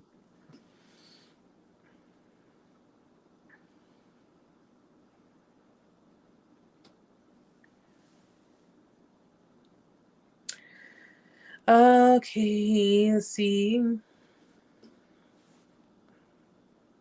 Yes, Jesse says, the amount of pain you are feeling at this point of your recovery is so normal. If you allow yourself the time to heal your broken heart, things really do get better. Yes. Yes. I love that. I love the words of encouragement. I love that. I see a lot. In my opinion, the female narc is the most dangerous because no one expects it from them. Yep. They're covert. They're stealthy. No one would expect it from a female because she's a mother, she's a sister, she's a daughter, she's a wife, she's the maternal one. She's the one that and the reason it makes it more dangerous is because you have female narcissists clearly that are moms that, who in the hell is going to go against their mother? Or who in the hell is going to go against the mother of the family or the grandmother of the family? Who's going to do that? Nobody's going to go against them. Okay? Because females are supposed to be we're the soft, sweet, kind, we're the classy ones, and we're supposed to be, the feminine. We're just supposed to be like, the men are the ones who are supposed to be the brutes, and we're supposed to be the soft, sweet, feminine. Female narcissists are, if you guys saw my painting that I made when I put it up on the community board, that's a clear depiction. They're beautiful on the outside, okay? They have all the appeal. They have everything you've ever wanted. Okay, they make you feel lucky to have them. But deep down inside, they're dark pits. That's all they are. They're dark pits. I, for one, do not have respect for a woman who can choose to abandon, hurt, abuse their children, lie to them, steal from them. I have no respect for females like that. I'm a mother. I have no respect. Now, if it were anybody else, my natural reaction to my son, he's choking, I got to get to him. But if it were anyone else, if it were a female narcissist, you know how they slip? When they're like, they'll talk first, and then they'll see that their child is in pain. And then they'll be like, oh, you know what? Let me get up, because if not, someone's going to say something about it. Nah, man, not me. I tell you guys, excuse me, I got to run to my kid. But that's how they are. They have to uphold an image. They have to give you something. So that way you can't suspect what it is they're truly doing. And it's sad, guys. It really is sad. And what's more sad is that women such as myself, women such as a lot of women here in this chat room, on my channel, a lot of you good women have to pay for the bullshit that a lot of these females put other people through. And it's sad. It truly, truly, and it's a never-ending cycle. It's what we go through. That's the vicious cycle that we have to try our best to get rid of.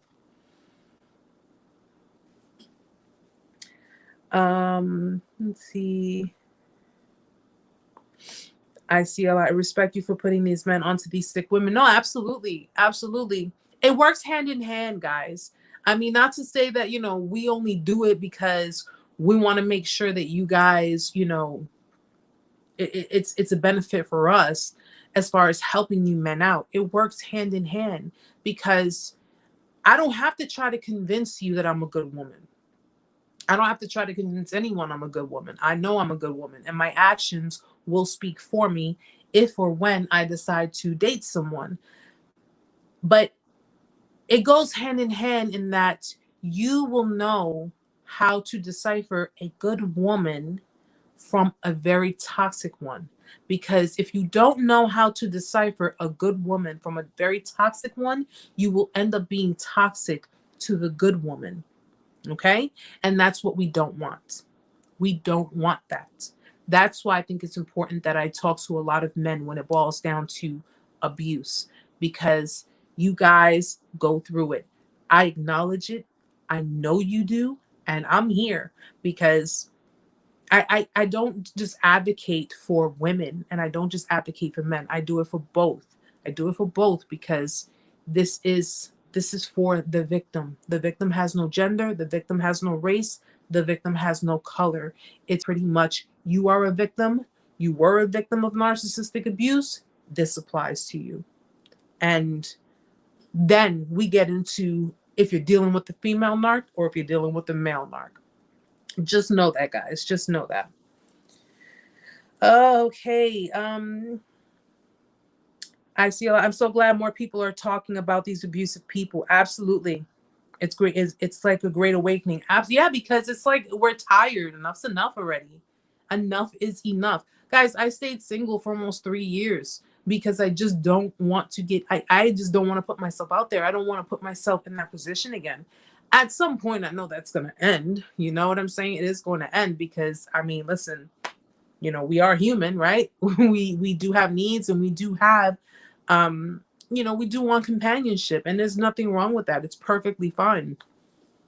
But it's kind of like we got to weed through them now because now it's like becoming more and more common.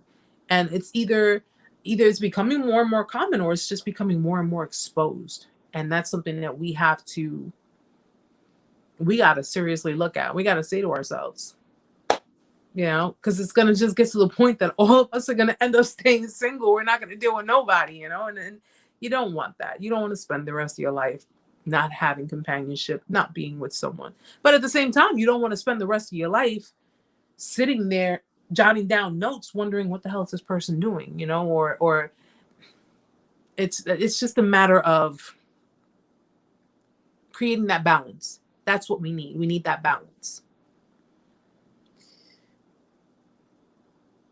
But after going to therapy, FYI, wrong therapist, finally finding the right therapy needed. I wish someone would have told me the truth will set you free, but it will piss you off before it does that. Yes.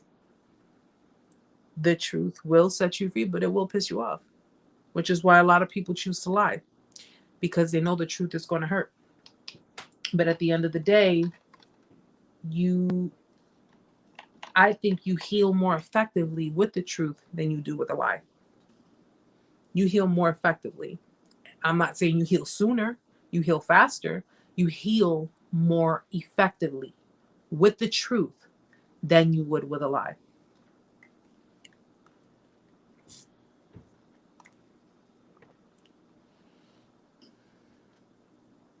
Oh, wow.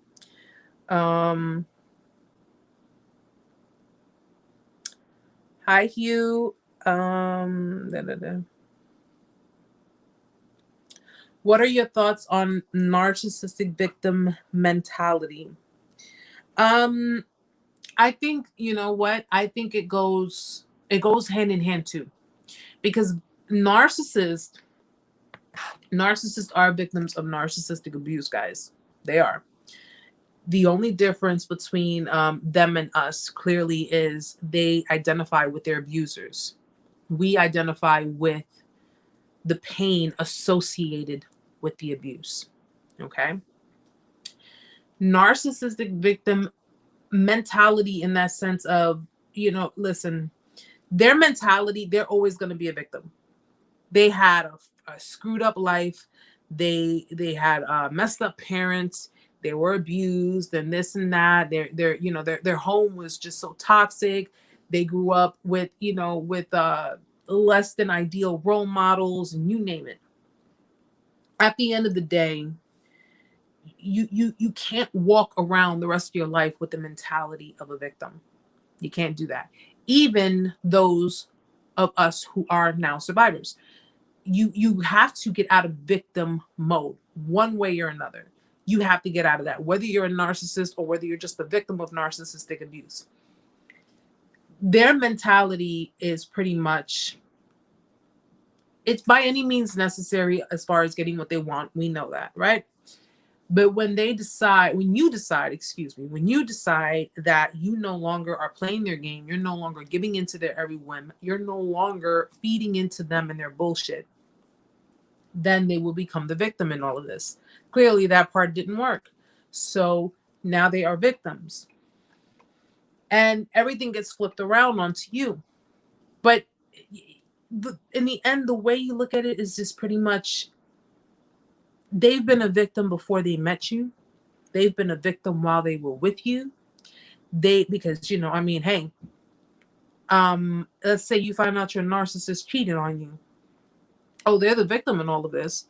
Well, you weren't fulfilling me. You weren't giving me an emotional connection, or you weren't. The whole situation with somebody was bound to bring it up, but that whole situation with the whole Derek Jackson shit, I was talking to Amanda about it. Okay, and it's pretty much, clearly he is a narcissist.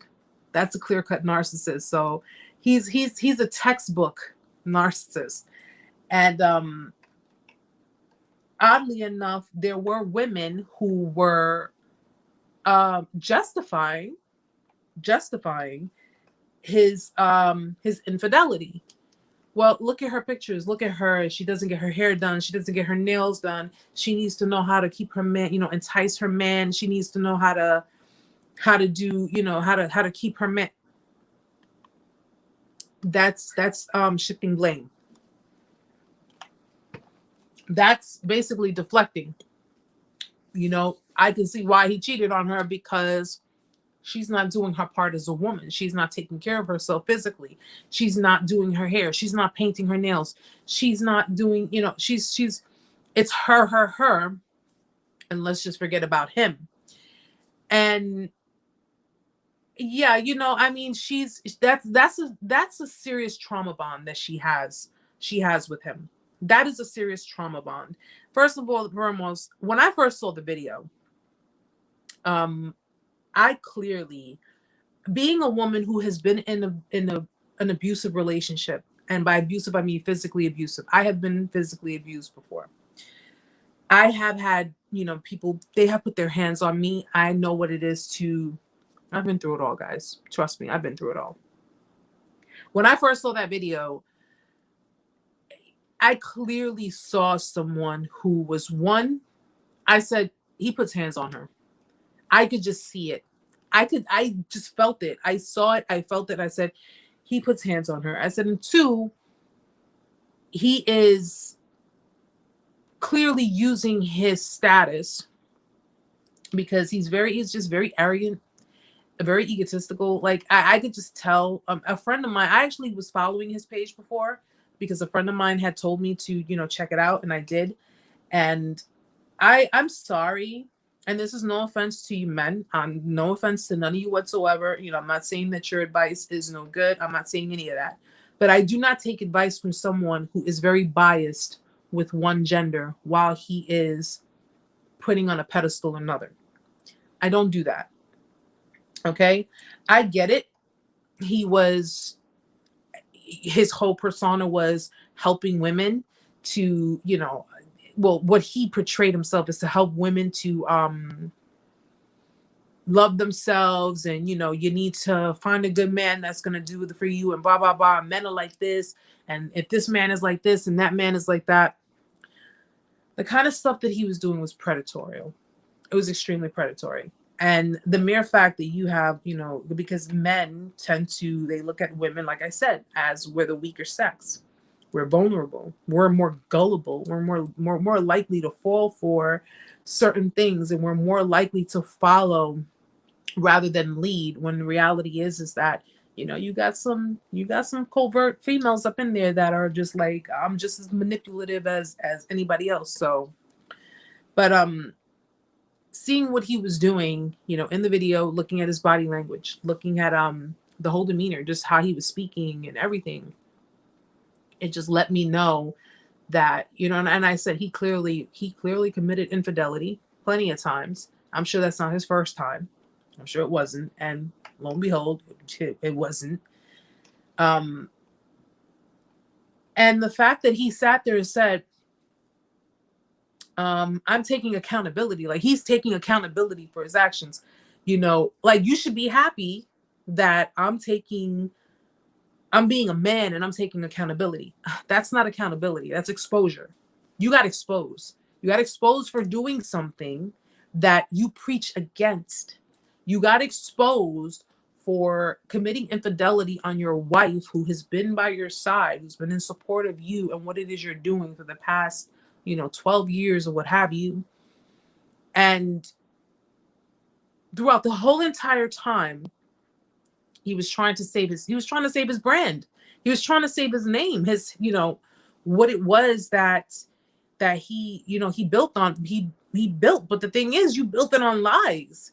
You built it on hypocrisy. Okay. And at the end, it's, well, and then he had the audacity, oh man, to do a reaction video to his actual video. And it's just like, you gotta be kidding me. All of it was just too much for me to handle. I couldn't watch him anymore. I said, no. I said, that's that. If people don't know what a narcissist is, go check out those videos and you'll see for yourself. That is a textbook narcissist, a clear-cut case of a textbook narcissist. I'm pretty sure his wife is, she's not being held against her own free will, but she more than likely suffers Stockholm syndrome. And that's pretty much where you are, you have feelings of trust and empathy towards someone who is a perpetrator, who's an abuser, who's a manipulator. That's what Stockholm syndrome is. So is she being held against her free will? No, I'm sure she's not. I'm sure she could get up, but I'm pretty sure if she does get up and leave, she's gonna, there's too much tied up between the two of them for her to just say, I'm gonna up and leave. And, I understand she's going through the motions. And I understand she's using, she believes in God, and I'm with her on the whole believing in God and having faith in God that He's gonna have things work. But at the end of the day, you can sit there and say, that man could sit there and say the devil made me do it, and he'd still be bullshitting, because the devil don't make you do anything you don't want to do. He'll put the temptation in front of you, but it's still a choice, and he made those choices. So that's on him. That's on him. I feel no sympathy for him. I feel no empathy for him. I, in fact, unfollowed him. I don't follow him. I don't follow any of his content. I don't, and it's just, it is what it is. But at the end of the day, she chose to stay with him. She chose to, that's her choice. It's, of course, that's her prerogative. And, but that is a clear-cut case of Stockholm syndrome. It's just pretty much you're held captive, but you are like, you have feelings of empathy and trust and love and emotions towards the person who's holding you captive. Go figure. That whole situation was just that. If I'd have been his wife, that couldn't have been me. Because if we were sitting there live and he's like, yeah, I cheated on my wife with several women, I'd have just clocked him right in front of the damn phone. Like, I couldn't even. I'm looking at the phone like, wait, what? And her face is like, she looks so tired. She looks so drained. And that's the face of someone who's a victim. She just is like, I'm over it. Like, I don't, she looked like she just couldn't cry anymore. Like, she cried to the point where she just could not cry anymore. Yeah. Yeah, Cicely, that was something that was interesting. Cicely says, I just hope the rest of us don't have to pay for what he did. We're all not like that. And that was one thing that I thought about too. I said, you have a man who is well known. He's a public figure who's well known to advocate for women and really, really support women. But he's out here doing all this shit with his wife. So now not only did he lose the trust of a lot of women in, you know, in his audience, a lot of women who followed him, a lot of women who, you know, who put this man on a pedestal. Mind you, even said, you know, they idolized me. They put me on a pedestal. That's because you know who Derek, you know who he reminds me of? And I was talking to, I think it was something, I don't know if it was Amanda I was talking to or one of my friends, but he reminds me of someone who he's your boy, right? He's your boy. So like, say if you messing around on your girl and he's supposed to be your boy and he's supposed to know the bro code with you, right? He's one of your boys that will go behind your back, tell your girl, yo, your man's cheating on you. He's doing X, Y, and Z or whatever. He's supposed to be your boy. I don't condone this, guys, but let's just look at the reality of something. He's supposed to be your boy. He goes behind your back to tell your girl that you're cheating on her. And then when she breaks things off with you, he slides behind your back and tries to get with your girl. That's the kind of dude that he is. He preyed on a lot of different women. He used his status. He used his words. He used everything that he represented in front of all of these women. Because if you notice, the majority of his followings were female. They were women. Okay. It's predatory. It was all predatory to me. And was I surprised? Honestly, no, I'm not surprised. I was not surprised to know that he was doing these things. I was not surprised to know that that man cheated on his wife. And considering the fact that, and it's sad when you're not surprised anymore, because you have a lot of public figures, you have a lot of celebrities who you thought, oh shit, everything was great. You have a great life, you have a great marriage, but it's just the way it is. So no, I'm not surprised, not in the slightest.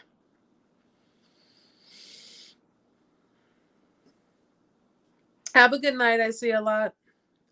Sounds like he was virtue signaling or just part of his math. Yeah, it was just like, there was just a lot going on. There was a lot going on in that video. I was just like, no, I'm good. I don't need to watch this anymore. I don't need to know what this, but I called it. I said, oh, he's a clear-cut narcissist. Just the demeanors, the mannerisms, everything. And then the fact that he tried to promote his book. Even, well, you want to know how we got through it? Get my book. I was like, I'm done. I shut my phone off. I said, I'm done for the night. I'm done with the internet, guys. I was like, I can't do it. I seriously cannot do it. If you're not one who practices what you preach, then you shouldn't be preaching it. That's the way I see it. That's the way I see it. But guys, it's about that time. Oh my gosh. Thank you. Ooh, I dropped something. Okay. Thank you so much, guys, for being here with me tonight. I hope I got to answer most of the questions. But if I didn't, guys, leave a comment in the comment section or shoot me an email. I'm going to be speaking with someone in regards to the Testimonial Thursday that I may try to record for this Thursday, which I have to call her before it gets too late. But if you guys, like I said, are interested in doing Testimonial Thursdays, if you want to, speak your truth, let your story out, let it be known, definitely shoot me an email and let me know. Just give me a little bit on your story and we'll take it from there. And to everyone who's new, who joined us for the first time today, I hope I got to answer your questions. I hope the session went well for you. And if you enjoyed it, if you enjoy any of the other content, then, hit the subscribe button. You'll be notified when I put up a video. Hit the little, the bell thingy. Thank you, Jesse. Thank you, sweetheart, for being here. Hit the little bell thingy so you're notified each time and all that good stuff. You guys know how it goes. I'm running on fumes right now. But guys, thank you so much for being here tonight. Thank you so much for joining us. Thank you so much for, I noticed that you guys were interacting with one another and I love that. I love the fact that you guys are really being supportive with one another. And that is that's always a good thing. Always a good thing. So you guys already know how I am with it. I'm glad you all could be here. I'm glad you all can join me. And if I didn't get a chance to, yeah, but I'm sorry, guys. Yeah, but they do drain your souls. They drain our souls. And that's why it's important for us to just, our souls, our spirits belong to a higher being, a higher power. does not belong to them. So they can try to drain it as much as they possibly can, but they'll never take it. So don't give them the satisfaction and having them think that, you know, they're successful in their antics, their tactics. They're not. Truthfully, they're not. Thank you, Carmen. Thank you so much. Oh, I'm sorry, honey. I didn't know if you were here, but thank you for being here. He's good. He's now laying in his bed in his nice air-conditioned room, and he's relaxing, his little spoil behind. So, but I'll check on him before he goes to bed. So, guys, thank you again so much for being here with me tonight. I hope to see you all back here next Tuesday. If you have any questions or if you have anything you'd like to add, leave it in the description box. Leave it in the comment section. And shoot me an email if you need to, you know, for whatever reason. Do not hesitate to email me. I will get back to you. I respond to everyone. It may take me a little time, but I respond to everyone. Okay. And you know, just keep me up to date. Chitan, I would love for you to keep me up to date as well. Cicely, you know, you too, keep me up to date as well. All right. And anybody else who wants to just reach out and just share a little something, or if they, you know, have ideas, whatever the case may be, shoot me a message. I'll be more than glad to, you know, try something different, try something new. Or if you have any ideas for next week's live for us to discuss important topics, just let me know. All right, guys. So my loves, mis amores, thank you so much again for being here. I love you all. I hope you all have a great night. I hope you have a great week. Just, you know, stay tuned. I'm going to be posting on the community board. And of course, I might put up another video by the end of the week. So we'll see how the week goes. But guys, you guys are awesome. Love you all. Thank you all for being here. If you're new, subscribe. This is the kind of weeks we have, okay? We have cool weeks, cool vibing weeks with everybody. Everybody's awesome. Love you all, guys. We'll see you next week, 8 p.m. Eastern Standard Time. Be here, okay? Good night, guys.